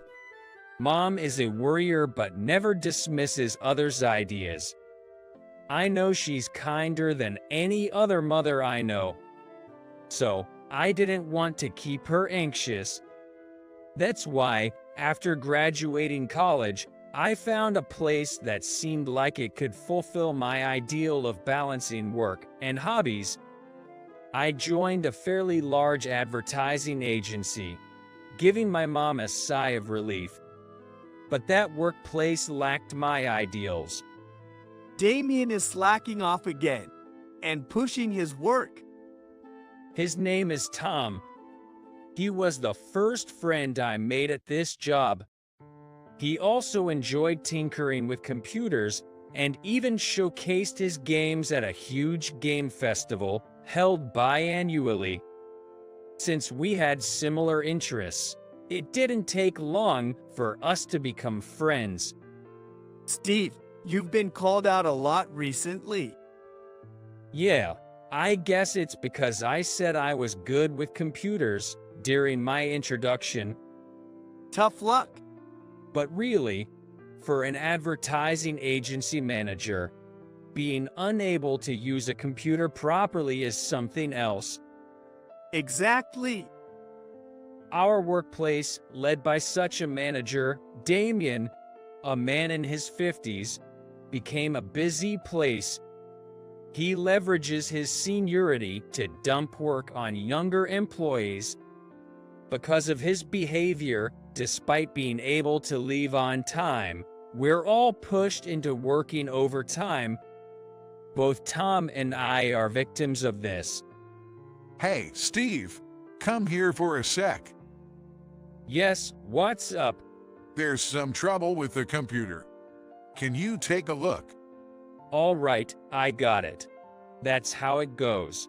Whenever there's a problem, they call me. But it's always minor issues. There, it's fixed. Well, young guys like you can do anything without a computer. Fixing this is expected. Sure. You know, I've always gotten A+ grades in math throughout my life. From elementary school, and Elle took a business class at my local community college.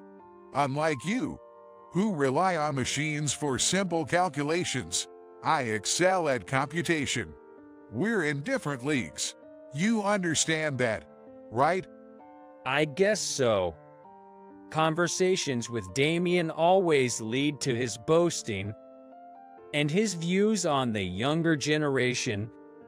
Basically, he has a condescending attitude and outlook towards those younger than him. That's why he's quite disliked in our department. But among us, there was one guy who seemed to get along well with Damien. This company has grown because of me, you know. Well, Damien, you truly are a great person. You get it, my greatness. Of course. His name is Matthew. Though he's technically my colleague, we've never spoken. However, he's known for his sharp tongue towards others and always sticks close to Damien like a sycophant. Probably, he's aiming for a promotion, but his behavior has been causing discomfort among our colleagues. Hey, Steve. Damien said you need to do this. This? Was it your job? Huh? What are you talking about? This was indeed assigned to you. What's with that look? Fine. Just leave it like that.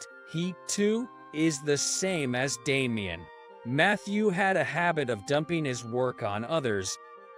Honestly, we could refuse what he said, but he persistently neighed, so eventually, everyone just accepts it.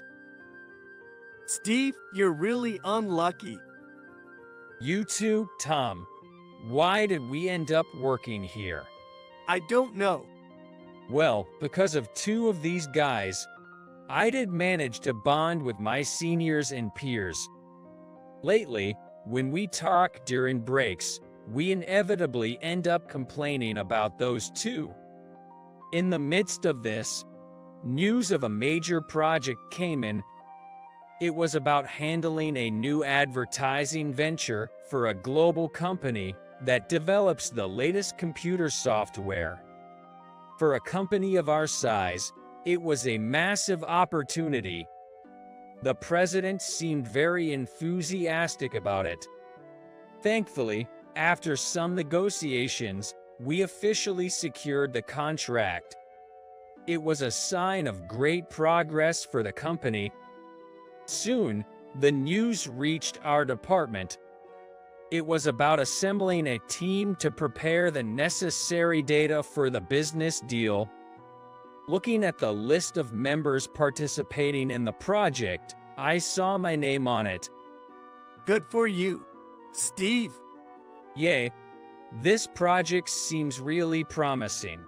I'm sure you'll bring great results. I'm counting on you. Thanks, I'll do my best. Tom, my colleague, was genuinely happy for me. But our excitement was short-lived. While looking at the list, I noticed Damien's name. Tom seemed to have noticed it at the same time, and we both let out a sigh. Good luck, Steve. It must be joking. Tom gave a wry smile and spoke in a monotone voice. Starting the project preparations, I first gathered company data and current industry trends to create the materials. To align the materials with the client's needs, I made several visits to their office. After numerous discussions to clarify their requirements, I managed to gain some trust from them. While thinking that it was quite an enjoyable job, I started working on the task. But just when I'm feeling good about my work, That person always seems to show up in front of me. Hey, Steve, finish this data collection by tomorrow. Isn't this your task, Damien? Stop complaining. Just do it. Got it. Damien pushes even the simplest tasks onto me.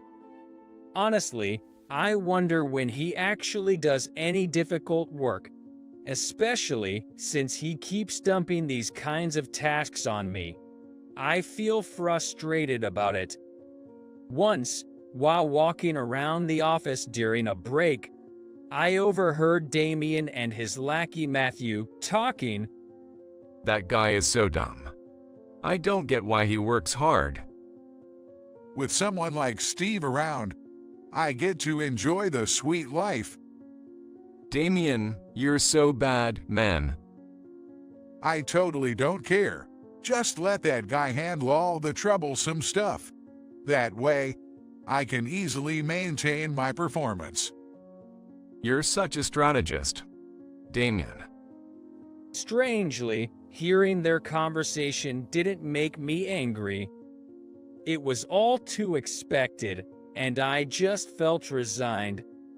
Quietly sighing, I went back to my desk and resumed my work. The day before the project negotiation, I was glued to my computer, finalizing the preparations while communicating with the client. I was so busy that I stood out in the department. Gradually, I started receiving praise from my peers and senior female colleagues, and I felt as fulfilled as when indulging in my hobbies. But it seems someone didn't like seeing me like this. Hey Steve, the printer is running out of ink. Refill it. Sorry, I'm a bit tied up right now. Just do it when I tell you to. That's the problem with young people. Got it. Arguing wouldn't change anything. I know his type, so I didn't talk back. But such incidents kept piling up. Hey Steve, we're running low on pens. Place in order with the general affairs. Got it. Can't you even notice something like a minor problem? What's with young people these days? There was this instance, and others. Hey Steve, make some coffee. Show a little consideration for others. Sorry about that. After being told off and making coffee for him, he then said, I changed my mind. Make some tea instead. Got it? Seriously? It's because you're dawdling that I changed my mind. Honestly, I felt like spilling the hot coffee I had just made on purpose. In the end, I dumped the freshly brewed coffee down the sink and made tea instead. Then Tom came over to me. Hey, are you okay, Steve? Yeah, thanks, but there's nothing I can do about it. Sorry, I can't do much for you either. It's okay, it's fine, don't worry about it. Just talking to me already makes me feel not alone. That's a relief. Steve, after the project is successfully completed, let's have a drink, sushi or barbecue, whatever you like. It's on me. That sounds great. Now, I'll go and deliver this tea. Enjoying my job and the private time promised in the contract. All of it was being taken away by Damien. I was beginning to feel a slight sense of revenge. As I felt my hatred growing, burning up the warm kindness in my heart, I placed the steaming tea next to Damien. It was a signal of my fight. Then, as if to deliver the final blow, Damien dumped a pile of documents on my desk.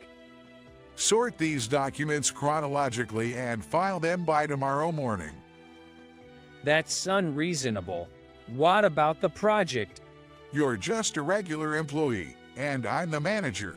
Understand the hierarchy. You can't defy me.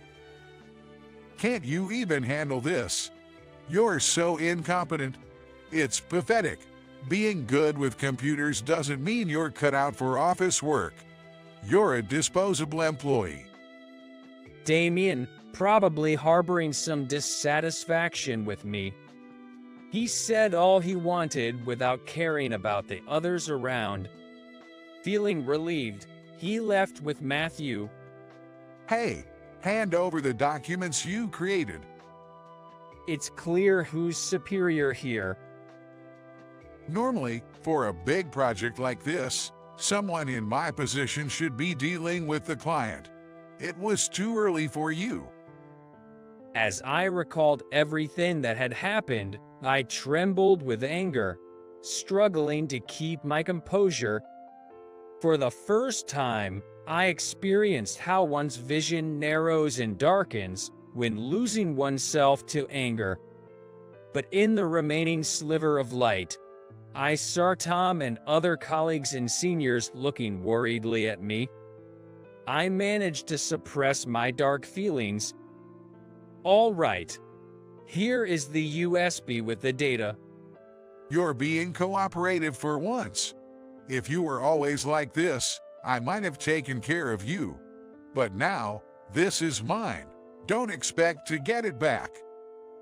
Okay. With a satisfied smile, Damien looked down on me. And then, You're no longer needed. I'll handle tomorrow's negotiation. You're fired, effective today. okay, if that's the case, I'll go say goodbye to the president now. Suit yourself. I handed over my pre-prepared resignation letter I had in my desk. After Damien took it, he left the room with Matthew, looking pleased. Excuse me. Come in. After speaking with Damien, I went to the president's office to explain everything. I told him about the project data being uploaded to the company's cloud, how to access it, and that during my visits to the client, I had bonded with an executive, David, who trusted my work and had proposed starting a new company together. I shared all these details. All right, I thought this company would be a good environment for you, but it ended up causing you pain. I'm sorry. It's okay, don't worry about it. But probably, the feelings I've harbored against Damien will smolder in my heart for a while. Well, maybe this is for the best. Besides, I always felt uncomfortable with the idea of you and me being tied by a hierarchical relationship. I feel the same, Dad. Most people don't know this, but the president of the company is actually my father. I joined the company under my mother's surname, Williams, so it's no wonder no one realized. Initially, Mom suggested I join a company as a successor, but Dad wanted me to live more freely and didn't intend to make me a successor. So, he was actually somewhat relieved to hear I was leaving. I'll clean up my desk and then leave the company. You make it sound like you're going far away. Please excuse me for leaving ahead. Just say you are going home, as usual. I'm just kidding, Dad. Then, I'm going home. Take care. When I returned to the office, I saw Damien in a flurry. I asked Tom what happened. Apparently, when Damien plugged in the USB drive he possibly took from you, it triggered a warning and the computer froze. Well, that figures. Everyone around him is just shrugging it off, saying they don't know what to do, making him even more panicked. Seeing Damien and Matthew flustered, I couldn't help but snicker. Noticing me, Damien shouted, almost yelling, "Hey, Steve. What's wrong, Mr. Damien?" When I plugged in this USB you gave me, the computer stopped working. Fix it. I'm sorry, but I'm no longer an employee here. I was fired by you just a while ago, and it's past my working hours, so I'm going home. I said this and began gathering my belongings to leave. Damien stomped over to me. He reached out as if to grab my collar. I'm not your coworker anymore. If you try to harm me, I'll file a police report. Ah, Damien's face turned red, then pale, and he stopped in his tracks. what did you do? I don't know, but weren't you aware, Mr. Damien? Our company prohibits carrying data on USB drives for security reasons. What are you talking about? It's a rule for preventing data leaks. If you don't follow the proper procedure, plugging in a USB will trigger a warning. Right, I forgot. Damien muttered, realizing the company rule he had forgotten. For someone in your position to forget such an important thing, it's surprising you managed to be in charge of others. Getting cocky, aren't you?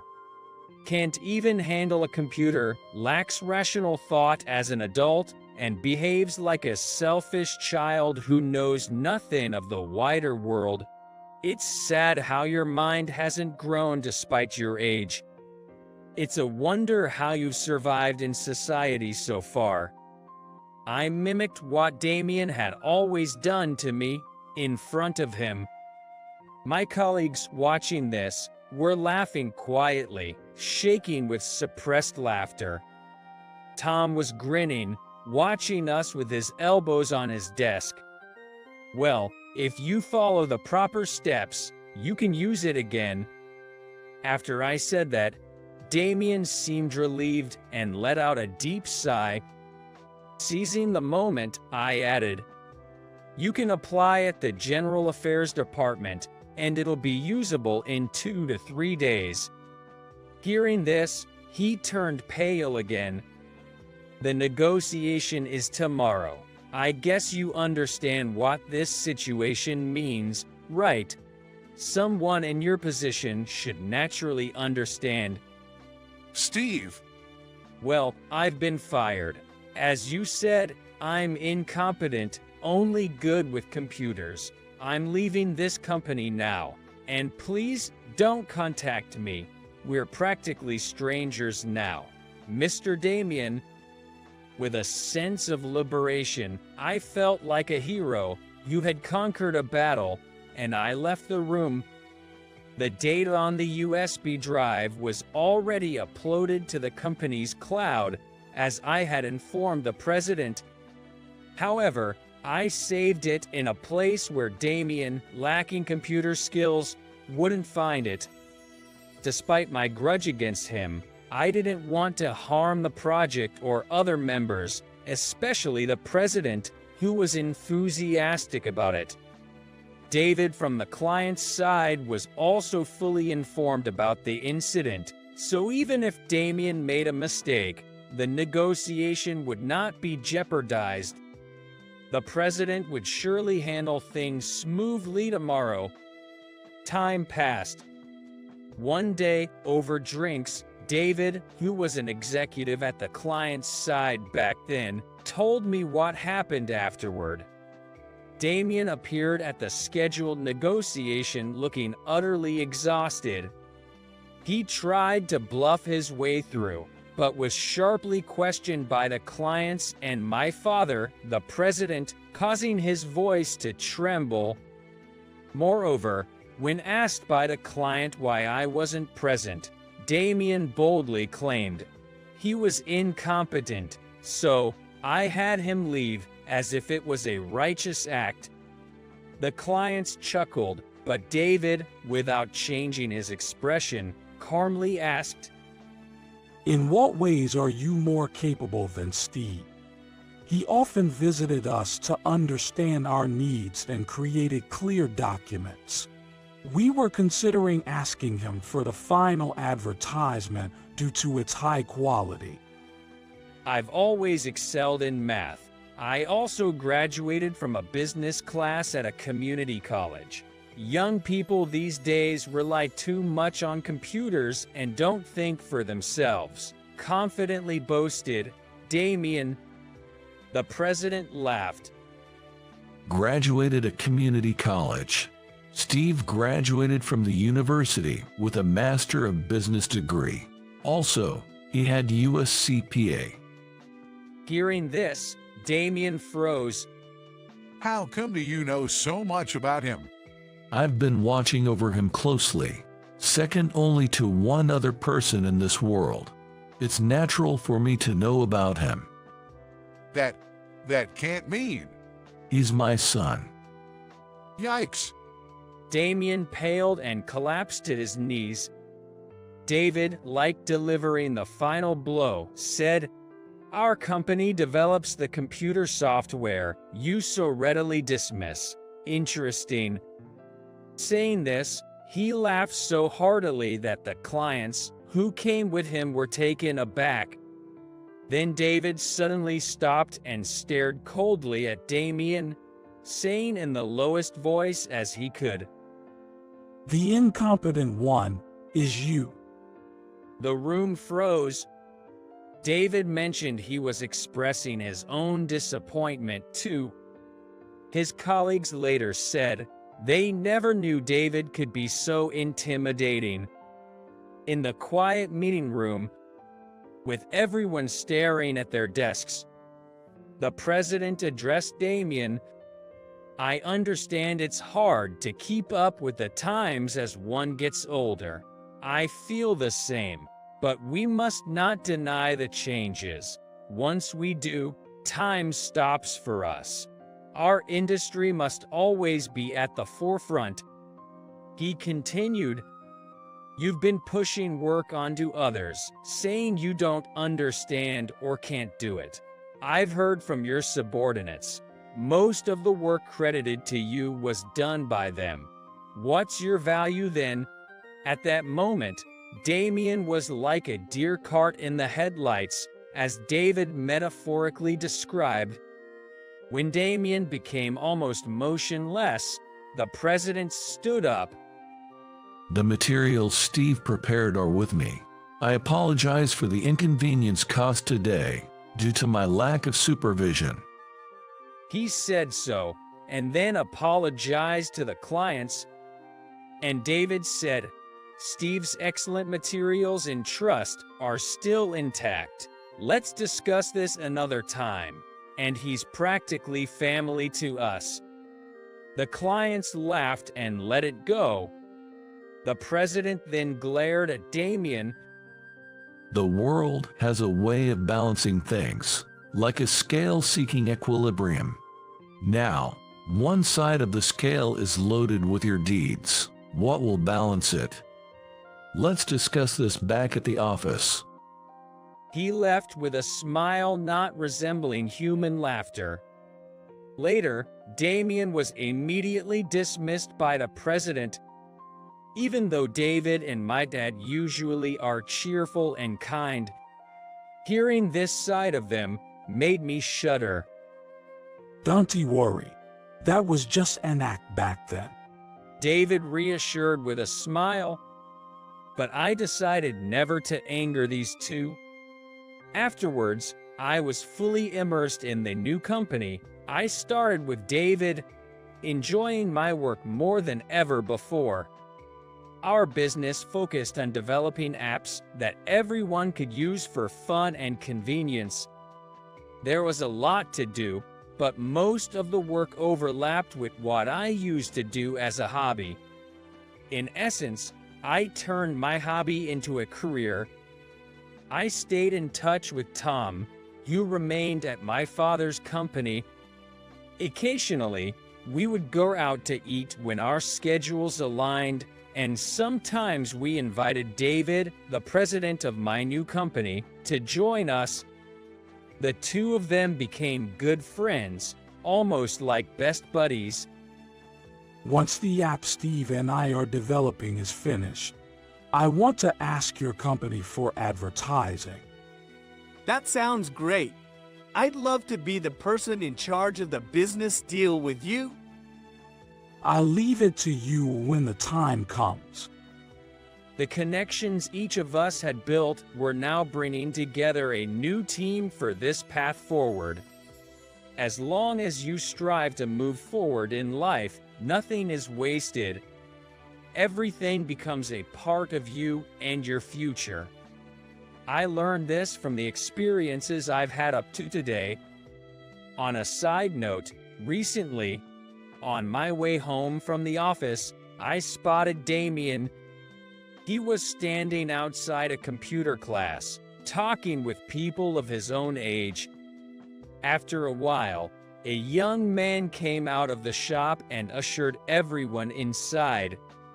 Damien, if only you had changed sooner, I might have truly respected you. Good luck. Seeing him trying to confront his own shortcomings, I felt a slight urge to cheer him on. The rapid changes of time can drag you into murky depths if you're not careful, sinking you into darkness. That's why it's crucial to actively seek information and upgrade what you have. By doing so, you can evolve into a person capable of keeping up with the new era. You shouldn't give up or deny the things you can't do. It's also important to love the human aspect of yourself, flaws and all.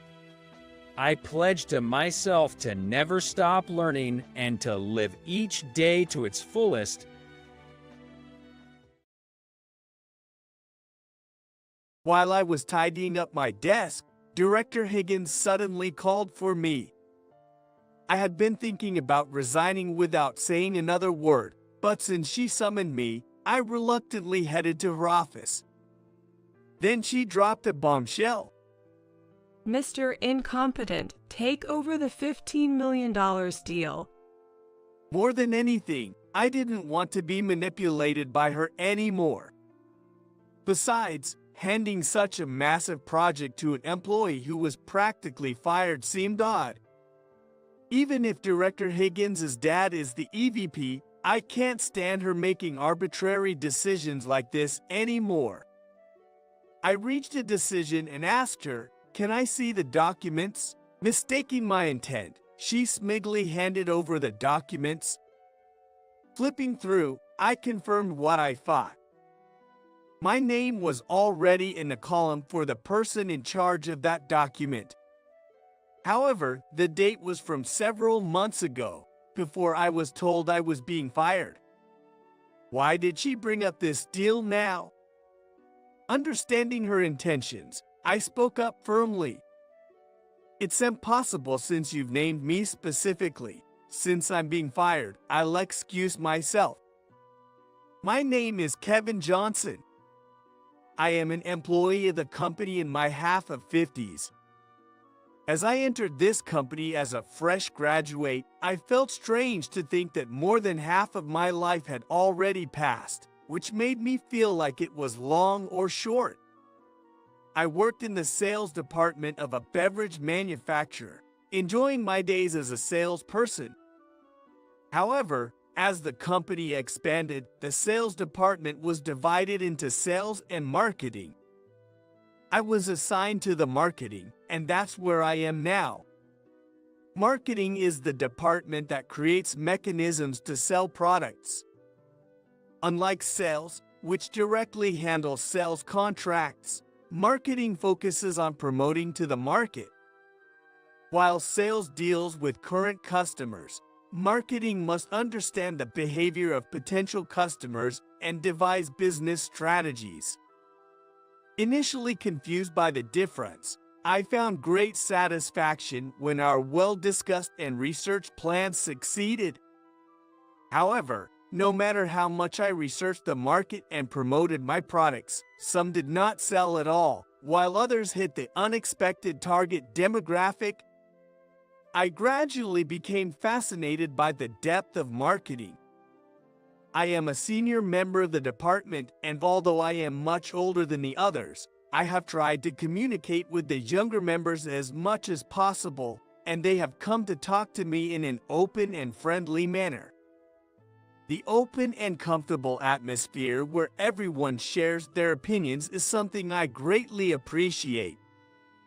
Indeed, the young employees' perspectives are vital, and their quick grasp of trends through social media is impressive.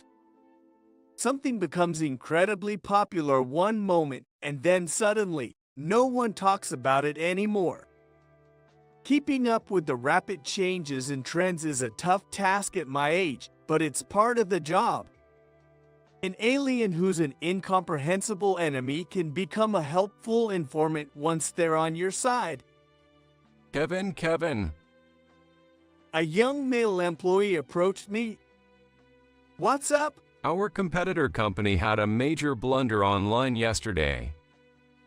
"Really? What happened?" I try to keep up with the news, but I often miss smaller stories. Seems like they messed up with their tagline. He explained, showing me the trending post. "This? Really?" Yeah, I saw this yesterday. This is a no-go. It's outdated, not something that would trend nowadays. As I was talking, another female employee happened to pass by and joined in our conversation. "So it's a no-go." "Yo, definitely a no-go," the two of them agreed, nodding. That was a close call. We were actually considering going in that direction with our project. Guess we should drop it then. I had decided to change the tagline of the project I was working on, but it was better to go through that hassle than to face a public backlash. That's a good idea. It'll definitely cause a stir. Lately, these kinds of things have received much negative attention. It's better to avoid them, I think. Thanks to everyone, from the juniors to the mid-level employees, who openly shared their opinions. Our marketing department has been working in a great atmosphere without major mistakes. However, this harmonious work environment was about to change due to personnel reassignment. Every year, our company undergoes staff reassignments, and this time was no exception, with significant changes. A woman in her 30s replaced our easygoing and always smiling director, who had been watching over us. Lisa Higgins was somewhat of a celebrity. Rumors were that she got into the company through connections as the daughter of the EVP and had been doing whatever she pleased in various departments. In fact, she was known to favor and be kind to those who praised her, but would ruthlessly push out anyone who disagreed or challenged her. Since the announcement, I feared what would become of our department, filled with people who always speak their minds. My bad feeling turned out to be spot on. To get approval for a certain project, I went to see Director Higgins, my boss. This project resulted from meticulous discussions with the staff, considering the opinions of the sales team, and finally coming together. We all felt confident in it, and were just waiting for the go-ahead to start production. She glanced through the project proposal and carelessly tossed it aside, saying, "What is this? It's completely no good. Could you please specify what's wrong?" Perceiving my insistence as defiance, Director Higgins glared at me sharply. A bad project is just that bad. Redo it. Could you please advise me from which side I should start redoing it? I asked that with confusion. Her response was cold and blunt. I said the whole thing. This project is rejected. Wait, please, can we at least discuss the content a bit more? I pleaded, but she ignored me and walked out of her office. I had to tell everyone about getting a negative response from Director Higgins, and we set up a new project meeting. Since we had a fair amount of confidence in the previous project, the mood in the meeting room was gloomy. In the midst of this, a cheerfully out-of-place voice rang out. What's with the glum faces, everyone? I've come up with a great idea. The plan she proposed was so outrageous, it was doubtful if any market research had been done. Even a fresh graduate could come up with something better. We all thought, stunned, listening to Director Higgins's presentation. After a while, a young male employee hesitantly raised his hand. Sorry, but what are the persona settings for this project? Persona? What's that? I'm talking right now, so no need for your unnecessary input, she retorted and returned to her presentation. Persona, a basic marketing term, refers to a detailed and concrete image of a customer. It was evident she didn't know this. While listening to the pool presentation, everyone was quietly exchanging glances. All the members were confused. When she finished and asked if there were any questions, I raised my hand after some thought and spoke up clearly. Sorry, Director, but we can't go forward with this project. Her demeanor changed instantly. What do you mean? To be honest, this project is not viable as a plan. In marketing, market research is crucial and... At this point, Director Higgins let out an exaggerated sigh. You don't get it. What don't I get? Your own position. She said coldly, looking down on me. What does that mean? I began, but Director Higgins interrupted without letting me finish. You're fired. Don't bother coming in next month. Normally, a director couldn't just fire an employee on their own. But she, being a connection-based hire, must have had some influence I couldn't contend with. And so, I was suddenly fired from the company I had served for over 30 years. Despite my confusion and sadness, there was no reversing the dismissal. Eventually, I decided to move on, using my remaining leave to search for a new job. I only have connections at my current workplace, but thanks to a friend of mine who helped me out, it looks like I won't miss my meal at my age. My only concern was for the colleagues I was leaving behind. Regrettably, today was my last day. I hoped that I could have a chat with everyone today, my last day of work. However, that didn't go as planned either. While I was tidying up my desk, Director Higgins suddenly called me. I was thinking of resigning without talking to her anymore, but since she summoned me, I reluctantly headed to her office. Then she dropped a bombshell. Mr. Incompetent, take over the $15 million deal. Confused about a handover on my last day, I asked her for clarification, only to hear an unbelievable response. I'll forget your firing ever happened for now. So, can you start on this deal right away? Though having my dismissal reversed might seem positive, I already had another job lined up. I couldn't just ignore the arrangements made with my new employer. More than anything, I didn't want to be manipulated by her anymore. Handling a large project worth $15 million to an employee who was suddenly fired is also somewhat strange. Even if Director Higgins' dad is the EVP, I can't stand her making arbitrary decisions like this anymore.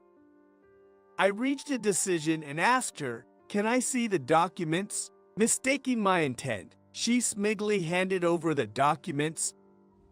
Flipping through, I confirmed what I thought. My name was already in the column for the person in charge of that document. However, the date was from several months ago, before I was told I was being fired. Why did she bring up this deal now?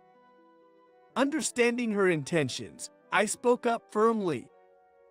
It's impossible since you've named me specifically. Since I'm being fired, I'll excuse myself. What? You're turning down a $15 million project? She exclaimed. Yes, to be precise, I can't accept it under your leadership. I'll be handling similar projects at my new job. What? At my words, Director Higgins stood up abruptly, making a loud noise, revealing a disheveled appearance I had never seen. What do you mean? She demanded, slamming her hand on the desk. I sighed and began explaining. When I was fired, I first consulted a former colleague from sales. He was originally meant to join the marketing department, but chose to return to sales instead. Now, he was a sales director at another beverage company. I still went out for drinks with him, and I valued his advice as a senior in job transitions. He listened quietly to my story, then casually offered, "Why don't you join us?" "Really? Is that okay?" I was taken aback but grateful. He seemed to be on good terms with the HR director at his company and told me he would try to talk to him. Things moved quickly from there. I never expected to transition so smoothly at this stage of my career. I had secured a job at a competing beverage company. Assigned to the marketing department, it felt like a stroke of luck. During my interview, the HR director asked me something. They wanted to know if I knew about a major project that had recently started.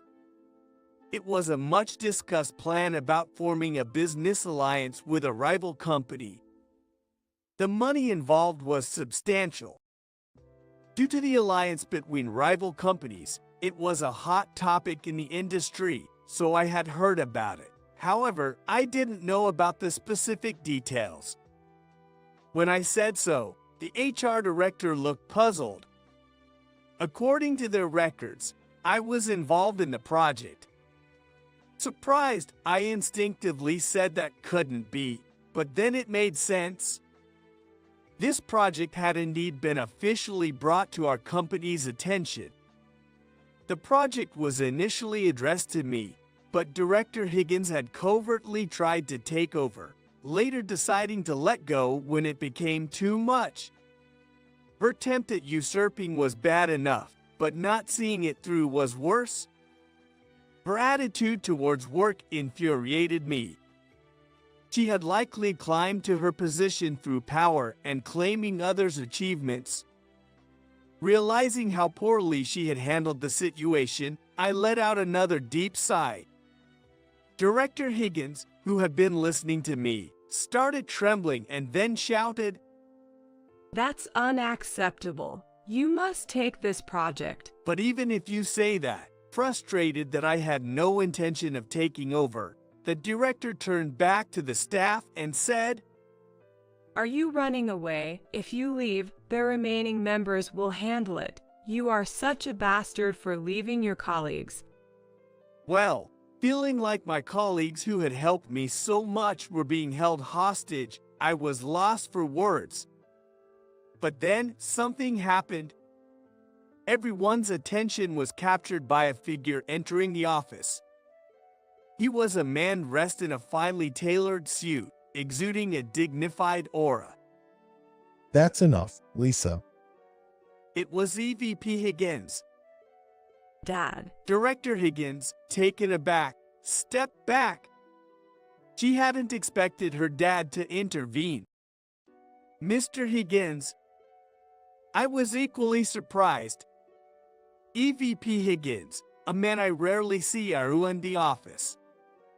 He rarely visited the marketing department, if ever. Despite knowing it was my last day, I hadn't expected him to come. "Sorry about this, Kevin. My daughter has caused you trouble," he said apologetically. "No, I never expected you to come." "Well, I do love my daughter. I've looked the other way until now, but I thought it was too much this time. I don't even know how to begin apologizing to you." Saying that, EVP Higgins politely apologized. "Please, no need to apologize. Why are you doing this for him, Dad? Director Higgins's expression as she said this was filled with anxiety and seemed frightened. You shouldn't say such a person about Kevin. We were colleagues in sales. EVP Higgins corrected her firmly. I had a long-standing relationship with the VP Higgins from our sales days. Since he became an executive, we have rarely seen each other inside the company, but he occasionally invites me for drinks. I was contacted with him during my paid leave, and I had been explaining the whole situation regarding this incident. But Dad, I am this person's superior. Thinking you can do anything because you're the boss is a grave mistake. EVP Higgins raised her voice, causing Director Higgins to visibly flinch. Lisa, you've gone too far. You're an adult, a professional. I'm sorry, but you'll have to face the consequences, even as my daughter. Wait, Dad, I haven't done anything wrong. Director Higgins, pale-faced, clung to her dad. I've been listening to you guys outside the room. Using your mood to dictate someone's career is unacceptable. You're not suited for leadership. That's not true. I did well in my previous department. Director Higgins, tears in her eyes, insisted. You've always climbed the ladder by taking credit for others' work. That's not real work. It's time to stop playing house. It's terrible to call it playing house. I was doing it properly. Despite Director Higgins's tearful plea, EVP Higgins turned her back on her daughter, not listening. I will report this matter to the president myself. It's my fault for letting it go this far. Kevin, I'm truly sorry for what happened. I hope you can fully utilize your abilities in your new position. I'm praying for your success. Thank you. If it's okay, I'd like to go out for drinks again. EVP Higgins smiled narrowly at my words, leaving Director Higgins, who was in tears, and exiting the marketing department. Not long after my resignation, Director Higgins's fate was also decided. She was demoted and transferred to a remote sales office. A clear case of being sidelined. EVP Higgins voluntarily offered to cut her own executive compensation. The marketing department team, as usual, was voicing their opinions freely and seemed to be fully engaged in their planning meetings. They appeared to be quite satisfied with their new boss, and the emails I occasionally received from them sounded cheerful. I hope they never forget that honesty and continue to have fulfilling days ahead. Kevin. A young male employee approached me while I was looking at my PC. What's up? Check out this post. It's going viral. What? Which one are you talking about? This one. He said, showing me his cell phone screen. Well, so many comments. We did it. This will definitely be a topic of conversation. Reading through the numerous comments, I couldn't help but strike a victory pose. This photo came out great too. The male employee chuckled at my words. What? What's funny? No, it's just, I always forget because you talk so casually, but there's quite an age difference between you and me, Kevin. I just felt a bit of a generation gap there. Where? What part? In my flustered state, he dropped a cold one-liner. That's a secret. Why? Tell me. Can't do that. The male employee grinned and walked back to his desk. What's that all about? I muttered, still not understanding where the generation gap lay, and turned my gaze back to my PC. Since my job change, a few months had passed. Even though I was still in the same industry and marketing department, the internal systems and ways of working were of course different. Learning everything new at this age was quite challenging. Lately, everyone from the young to the senior members has started to talk to me more openly. It was a great joy to work in an environment where everyone had strong opinions and we could learn and grow from each other. The $15 million project is still ongoing. Ultimately, my trusted colleague at my former company took over my responsibilities, which was a relief. Seeing each other at meetings has become one of my joys. Since my career change, I've realized there's still so much to learn in marketing. Despite being older, I'm still a newcomer here and eager to absorb as much as I can. Kevin, the meeting is starting. Hearing my colleague's voice, I quickly stood up from my seat. All right, I'm on my way. With a spring in my step, I headed to the conference room. I wonder what ideas will be shared today. Filled with anticipation, I opened the door to the meeting room. Kate, we have a problem. Sarah's documents have been tampered with, and if we don't do something, the deal will fall through. Please, you have to do something. Ethan stood pleadingly at the desk of Kate, the manager. His face was pale, the very image of desperation. Kate, too, looked shocked, her mouth agape as if to say, "You can't be serious." Right, it's today when Louis, the COO of our major client, World Bay Corporation, was coming to the US. The deal, which Sarah was in charge of, with Ethan supporting, was expected to be our biggest yet. We're looking at the deal here that's poised to hit the highest revenue we've ever seen in our company's history. A whopping $100 million. A failure would be a disaster for the company. What are you talking about? We thoroughly checked the documents yesterday. There's no way they could have been altered. Check again. Kate tried to calm Ethan. I've checked multiple times. The original documents are nowhere to be found. Only the altered data. Ethan, go and get Sarah. Get Sarah.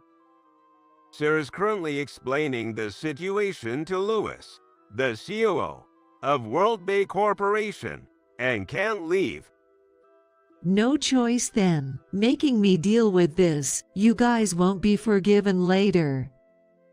She entered the conference room with Ethan. As I was left alone in the office, worrying about the big trouble, I was startled by a voice from behind asking, "What's wrong?" "George, when did you get here?" "I just arrived. It seemed like something serious was going on." George, the director of our department, always easygoing, said this to me in his usual carefree manner. I explained the situation since it was a major issue for the company. The COO of our major client, World Bay Corporation, is here for a meeting, but there seems to be a holdup because the documents Sarah prepared were tampered with. Ethan came to call me, and manager Kate has gone to offer help in the conference room now. Right after I finished explaining, George said this. "Kate can't handle this. You go help, Michael." Me? "Yes, you. You can get through this." I didn't know why George was so confident, but he wasn't wrong. I was sure I could handle this crisis. Understood. Without hesitation, I said that and knocked on the conference room door before entering. Inside, Kate was desperately explaining to COO Louis, with Sarah about to cry and Ethan looking helpless. "Oh no, what are you saying? We can't proceed with the deal based on that explanation. We'll have to start over." It was indeed a bad situation. In that moment, seeing me, Kate said, Michael, why are you coming in now? It's a critical moment. Your presence ruins everything. Go make some coffee. Kate ordered me with a fierce look. Then George, standing behind me, said, Kate, you're the one to make coffee. Leave the negotiation to Michael. George, I hate to say it, but Michael is the least capable employee in our department, so I cannot agree with letting him handle this crucial negotiation. Kate was desperately trying to calm herself. Kate, this isn't a suggestion. It's an order. Just go ahead and do as you're told, he said firmly, unlike his usual gentle manner. At those words, Kate couldn't object, but stepped back with an unconvinced look, glaring at me. Excuse me, I'm George, the department head. I'm sorry for any inconvenience caused. Michael will take over. He's an excellent employee, a Harvard graduate. George quickly approached Louis and exchanged greetings with him for the first time. What? Huh? Indeed, you seem to have a smart look, Michael. I feel reassured discussing with you. After exchanging greetings with George, Louis extended his hand for a handshake to me. As Kate and Ethan looked on in astonishment, I hurried over to Louis. Pleased to meet you, I said as we shook hands, and then I sat next to Sarah. I'm Michael Anderson, a 30-year-old in my 5th year of working. I work for a major jewelry manufacturing company. Though it's my 5th year working, I've only been at this company for 2 months. I was searching for a new job due to various concerns at my previous company when, by chance, the president of this company knew my uncle, who spoke on my behalf, and I was hired mid-career.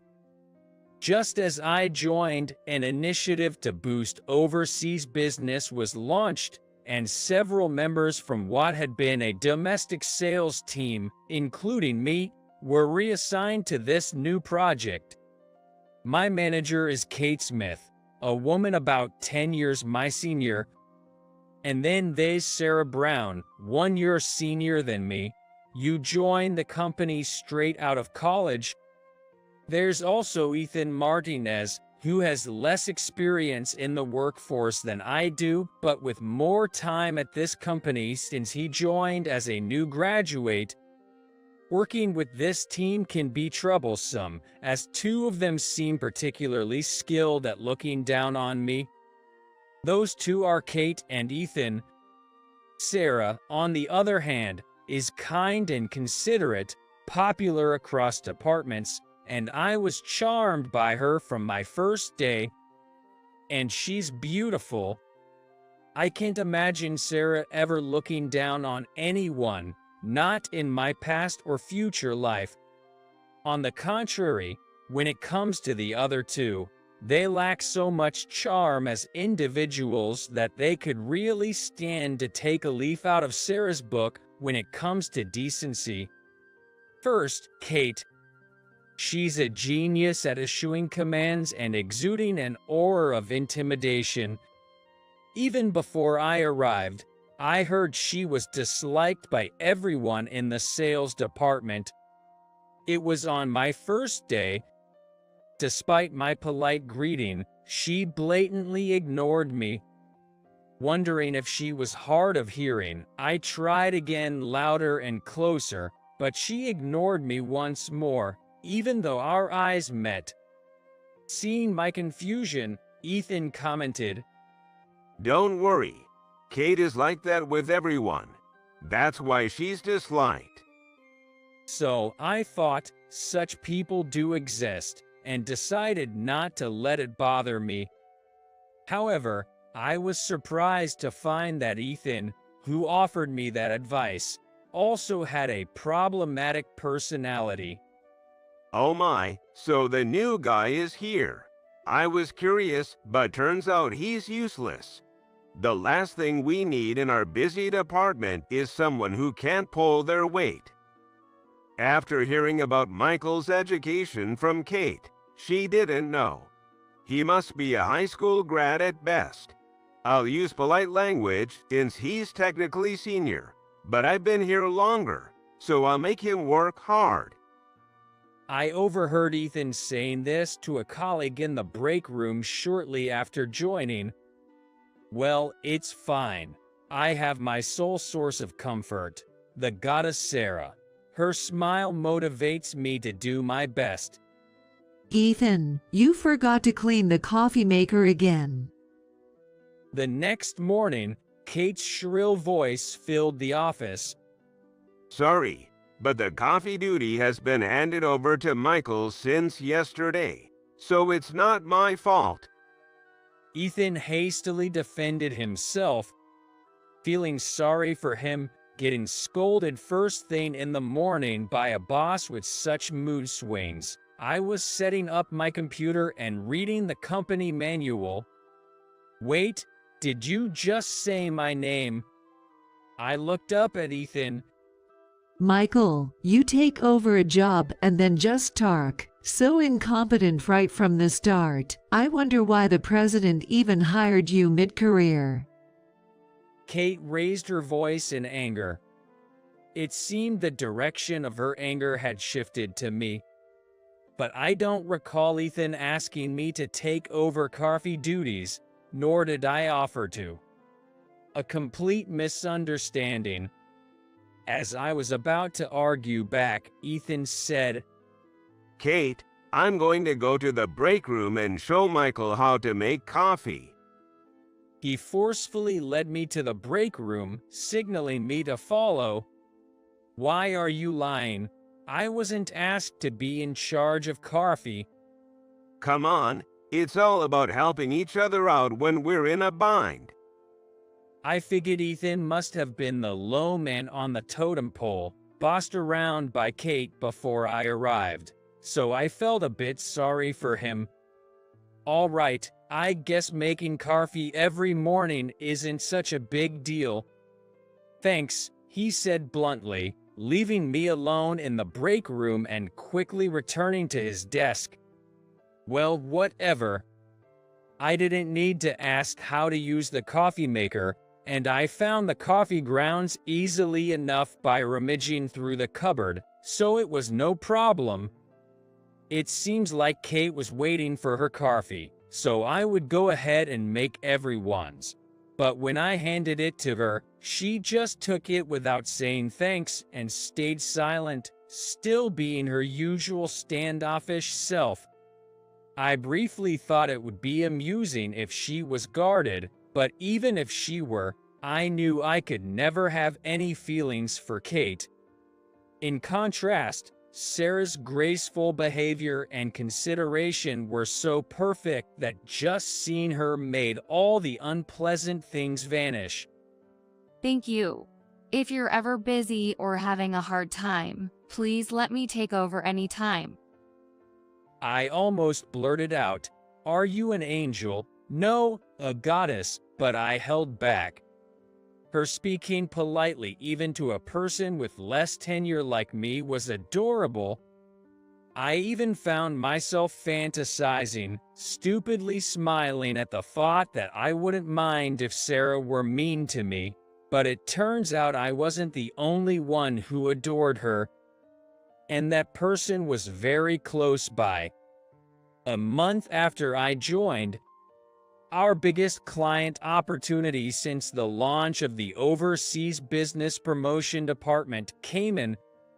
A company called World Bay Corporation, an overseas jewelry retailer, might place a large order for our high-priced jewelry. If all went well, it could mean about $100 million in sales. Our company had mainly dealt with domestic companies until now, but this deal was on a much larger scale, truly a result of our efforts to promote overseas business. I saw our department head, George, smiling as he came to Kate's desk to talk about it. That deal, it's just something that got passed to us from the domestic sales team. Kate didn't contribute anything. Ethan had muttered so Kate couldn't hear. After George left, Kate looked around at the three of us and said, "We absolutely must land this contract. It's non-negotiable. Of course, Sarah is the only one I can trust with this. All right, I'm counting on you." Understood. I'll send the details by email later. Check them. The COO, Louis, will be visiting us soon, so please prepare the negotiation documents by then. I'm counting on you. Kate then left for lunch without doing anything herself. Kate isn't going to do anything. Huh? Sarah, I'll help with anything. So let's work hard together. Thank you. I'd be overwhelmed on my own, so I might need your help. Sarah then turned to me. Michael, I might ask you for help too when things get tough. Sorry, but please. Of course, anytime. I was about to say when Ethan cut in. Nah, Sarah, I wouldn't rely on Michael. He's probably just a high school grad with no qualifications. I graduated from a community college, so I'm more reliable. Don't talk like that. But it's true, isn't it? Not wanting to argue in front of Sarah, I kept silent. And so, Ethan kept offering his help to Sarah. I can help you out. If you're free tonight, maybe we can talk over drinks. Ethan's straightforwardness was obvious, his actions clearly showing his interest in Sarah. Direct and honest, you might say. Sarah always declined his invitations, leading me to speculate she might have a boyfriend. Once, as a joke, I said the following and it ended with such an exchange. "I'll join you for drinks." No, that won't be necessary. And so, a month later, on the day COO Louis was visiting, Sarah had gathered all sorts of documents for the negotiation. Those were from our jewelry specs to our factory's production capabilities and delivery schedules, all neatly compiled and even translated into Spanish. COO, Louis is fluent in English, so you don't have to try too hard in Spanish. Yes, but I still think it's better to communicate as much as possible in the client's native language for the best outcome. At the same time, the Overseas Business Promotion Department has seen an increase in deals with overseas partners. While they weren't major clients, Ethan and I were each tasked with different jobs, keeping us busy every day. And then, weeks flew by in a flurry. One day, I had been out for meetings both that day and the day before, not stepping foot in the office, constantly on the go. After wrapping up my meetings successfully and returning to the office, I walked in to find a crisis unfolding. Kate, it's serious. The documents Sarah prepared have been tampered with, and if nothing is done, the deal will fall through. Please, do something. I sighed, pleading at Kate's desk, his face pale with desperation. Kate, too, looked shocked, her mouth agape as if to say, "You can't be serious." Right, it's today when Louis, the COO of our major client, World Bay Corporation, was coming to the US. The deal, which Sarah was in charge of, with Ethan supporting, was expected to be our biggest yet. We're looking at the deal here that's poised to hit the highest revenue we've ever seen in our company's history. A whopping $100 million. A failure would be a disaster for the company. What are you talking about? We thoroughly checked the documents yesterday. There's no way they could have been altered. Check again. I've checked multiple times. The original documents are nowhere to be found. Only the altered data. Ethan, go and get Sarah. Get Sarah. Sarah's currently explaining the situation to Lewis, the COO of World Bay Corporation, and can't leave. No choice then. Making me deal with this. You guys won't be forgiven later. She entered the conference room with Ethan. As I was left alone in the office, worrying about the big trouble, I was startled by a voice from behind asking, "What's wrong?" "George, when did you get here?" I just arrived. It seemed like something serious was going on. George, the director of our department, always easygoing, said this to me in his usual carefree manner. I explained the situation since it was a major issue for the company. The COO of our major client, World Bay Corporation, is here for a meeting, but there seems to be a holdup because the documents Sarah prepared were tampered with. Ethan came to call me, and manager Kate has gone to offer help in the conference room now. Right after I finished explaining, George said this. Kate can't handle this. You go help, Michael. Me? Yes, you. You can get through this. I didn't know why George was so confident, but he wasn't wrong. I was sure I could handle this crisis. Understood. Without hesitation, I said that and knocked on the conference room door before entering. Inside, Kate was desperately explaining to Lewis, with Sarah about to cry and Ethan looking helpless. Sarah, what are you saying? We can't proceed with the deal based on that explanation. We'll have to start over. It was indeed a bad situation. In that moment, seeing me, Kate said, Michael, why are you coming in now? It's a critical moment. Your presence ruins everything. Go make some coffee. Kate ordered me with a fierce look. Then George, standing behind me, said, Kate, you're the one to make coffee. Leave the negotiation to Michael.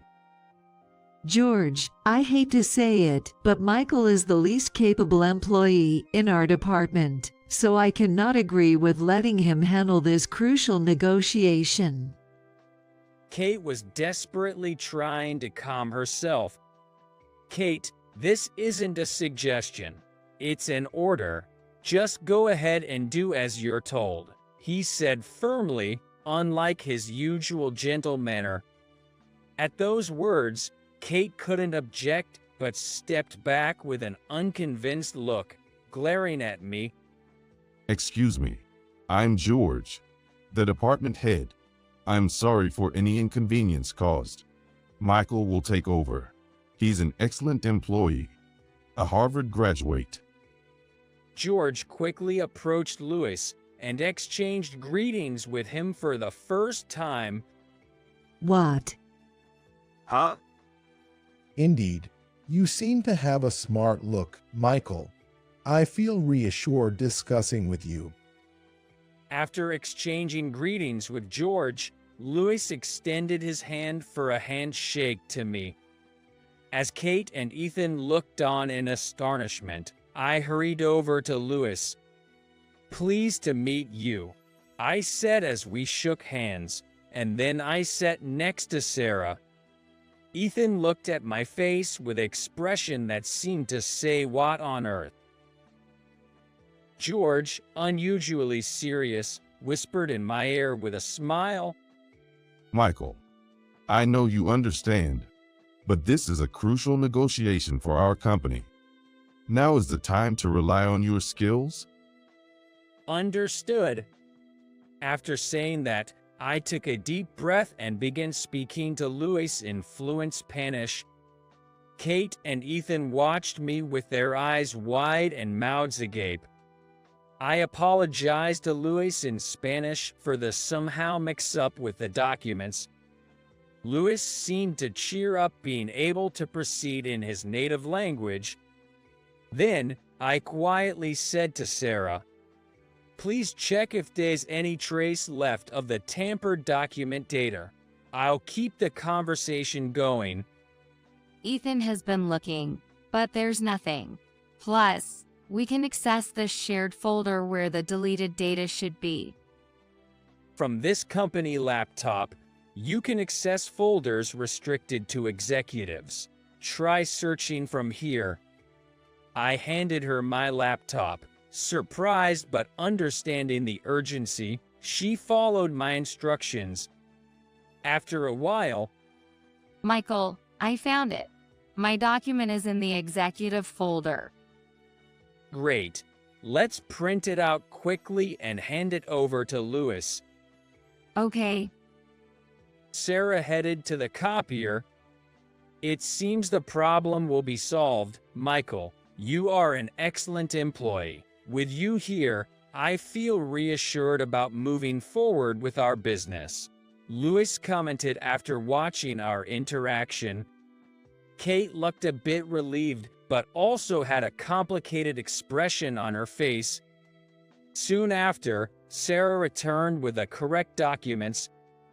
Luis was satisfied with the negotiation documents, including Sarah's Spanish explanations. We successfully agreed on the deal. After seeing Luis out and returning to our desks, Kate and Ethan gave me meaningful looks. Kate was the first to speak up. Michael, if you were fluent in Spanish, you should have said so from the start. Why are you embarrassing me like this? And what's with Harvard? Seriously, what's George thinking? Telling such a lie. What's he gonna do when Luis finds out? Exactly, Michael. Helping us out like that just makes us look bad. I had no intention of embarrassing anyone. I just wanted to save our company from a major issue. And my Harvard degree is real. If it weren't for Michael, we would have lost a $100 million deal. I can only be grateful to him. I'm truly sorry for my mistake. Sarah immediately stood up and offered a sincere apology. I quickly said, "Sarah, it's not your fault. It's clear someone tampered with the documents. You're a victim here. You don't need to apologize." Right. Sarah did nothing wrong. And Michael, stop making up your educational background. Sarah was on the verge of tears. And oh, just stop causing me trouble, Kate said in anger. Then the door clicked open. Bob. Our company's president, Bob Walker, stood there. I heard there was trouble, but I'm grateful you secured the contract. Thank you. It's nothing. We'll make sure this never happens again. Hearing this, Sarah quickly stood up. I'm so sorry. Sarah, it's not your fault. No need to apologize. We've investigated the issue. It was the doing of an employee from another department. We found out after checking the computers. Unfortunately, that employee will be terminated. Tampering with important negotiation documents is a serious offense. Sarah, you did nothing wrong, so don't worry. Thank you. Bob continued. We will review our security and update our data handling rules tomorrow. Please check the notice when it comes out. And Michael. Yes, I responded, startled at being suddenly addressed. You really helped us out. George told me about your crisis management and excellent Spanish skills. I'm grateful we got someone as talented as you through your uncle's introduction. We've just started our overseas business promotion department, and we'll be relying on your skills. Of course, we'll increase your position and salary accordingly. Any employee who interferes with his work will be seen as obstructing the company's business and will be dealt with accordingly. Bob said this, looking intently at Kate and then glancing at Ethan. Bob, I wanted to ask, is it really true that Michael graduated from Harvard? Bob, I've stopped hiding it, so it's okay to disclose now. It's true, Kate. That evening, looking more tired than usual, Kate and Ethan left right at quitting time, and as I was getting ready to leave, George slapped me on the shoulder. Good work today. Would you like to grab a drink? It was a rare invitation, so I happily accepted with a definitely. Sarah was still at the office too, and George invited her along, so the three of us went out together. We left the company and turned into a back alley, entering a stylish restaurant that George frequented. I've always had a good impression of George among my superiors. He's a gentleman, soft-spoken, and liked by everyone. Yet when it's time to work, he doesn't hold back and is very capable. And having dinner with Sarah after work was a first for me, which made me happy. She said she wasn't good with alcohol, but as she opened the bottle for our first beer, she looked so cute. She's older than me, so it might be rude to call her cute, but it was true. Really? Today? Our company was saved thanks to you too. I invited you out as a thank you. The work data, whatever it may be, goes into a separate folder if deleted. That folder can only be accessed by a limited number of executives. But I trusted you, Michael, so I gave you access just in case. That came in handy this time. I heard from Bob that the person who tampered with the documents has been identified. Yes, that's right. That's partly why I thought it was important to tell you. The culprit was Emma from the domestic business department. I had my suspicions. It turns out it was a complicated mess involving romantic relationships between Sarah, the female employee Emma, and another male employee, John. Seriously, I was disappointed because Sarah was popular and I thought there might be love troubles, but I was relieved to learn that Sarah wasn't actually dating anyone. Emma, who liked John, was apparently rejected because John had a crush on Sarah. This led to Emma's act of revenge due to her grudge. Sarah had been harassed by Emma before, so Sarah was completely innocent but got caught in the crossfire. Being beautiful might have its advantages, but it also seemed to bring trouble. So, Sarah is a wonderful woman. You already have someone decided, right? Not so subtly, George laughed at me. No, I'm not seeing anyone. I blurted out what, loudly. It caused George to burst into laughter. But to think we'd have a Harvard graduate join our company. Wait, George, you knew about that too. I thought only Bob knew. I had informed Bob, the president, about my educational background when I joined the company, but I had asked him to keep it private. Here, Bob mentioned you didn't want to disclose your education, but as a director and someone he trusted, he let me in on it, making sure not to tell Kate. Why did you want to hide your prestigious education? I actually worked at a Spanish company right after graduating where I didn't hide my education, but my coworker was being ridiculed because of me. Michael, you went to Harvard, was making comments like he went to some low-tier university or something like that. That coworker ended up leaving the company because of it. But working together, I also made a mistake. I realized then that there was nothing but prejudice based on education, and I started questioning the value of my Harvard graduate title. So when I got the offer from this company, I asked Bob to keep my education a secret. And because of that, Kate and Ethan thought you were just a high school graduate, looking down on you. Yay, compared to my previous company, it was interesting to see how differently people treated me without knowing my background. But Sarah was different, right? Actually, about a month after you joined, I asked Sarah her impression of you, and... George, please stop. It's embarrassing, Sarah said, her face turning beet red. Well, let me say it without worrying about it. She said with a bright smile that you're kind and considerate. A truly wonderful man. I chuckled because I actually didn't ask her what she thinks of you as a guy.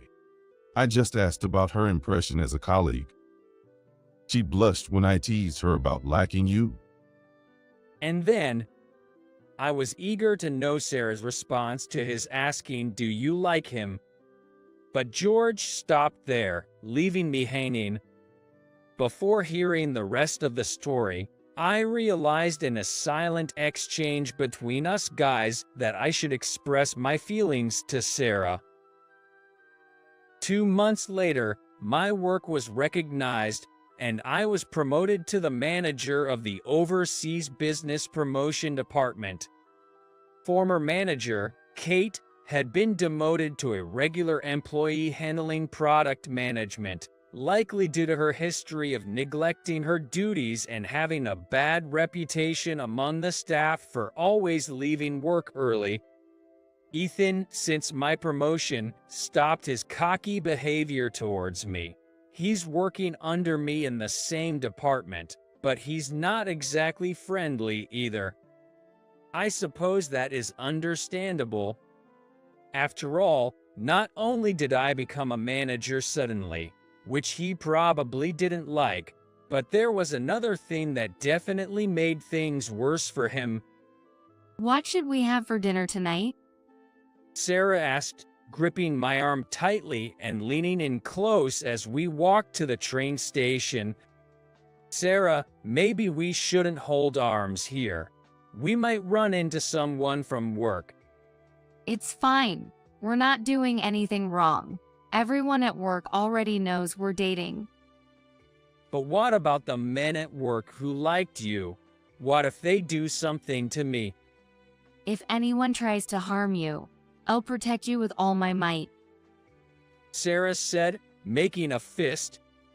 Her gesture was so endearing that I let go of her arm only to grasp her hand again, and we boarded the train hand in hand. Sarah and I started dating and quickly moved in together. I want to express my utmost gratitude for finding a reliable partner. I cherish those who believe in me for who I am, not for my title. I'll work hard and make her happy. Looking at a wedding advertisement in the train, I resolved in my heart, all right. What's all right? What if I said fine dining? Dinner's gonna be steak. Feeling even happier, I smiled, waiting.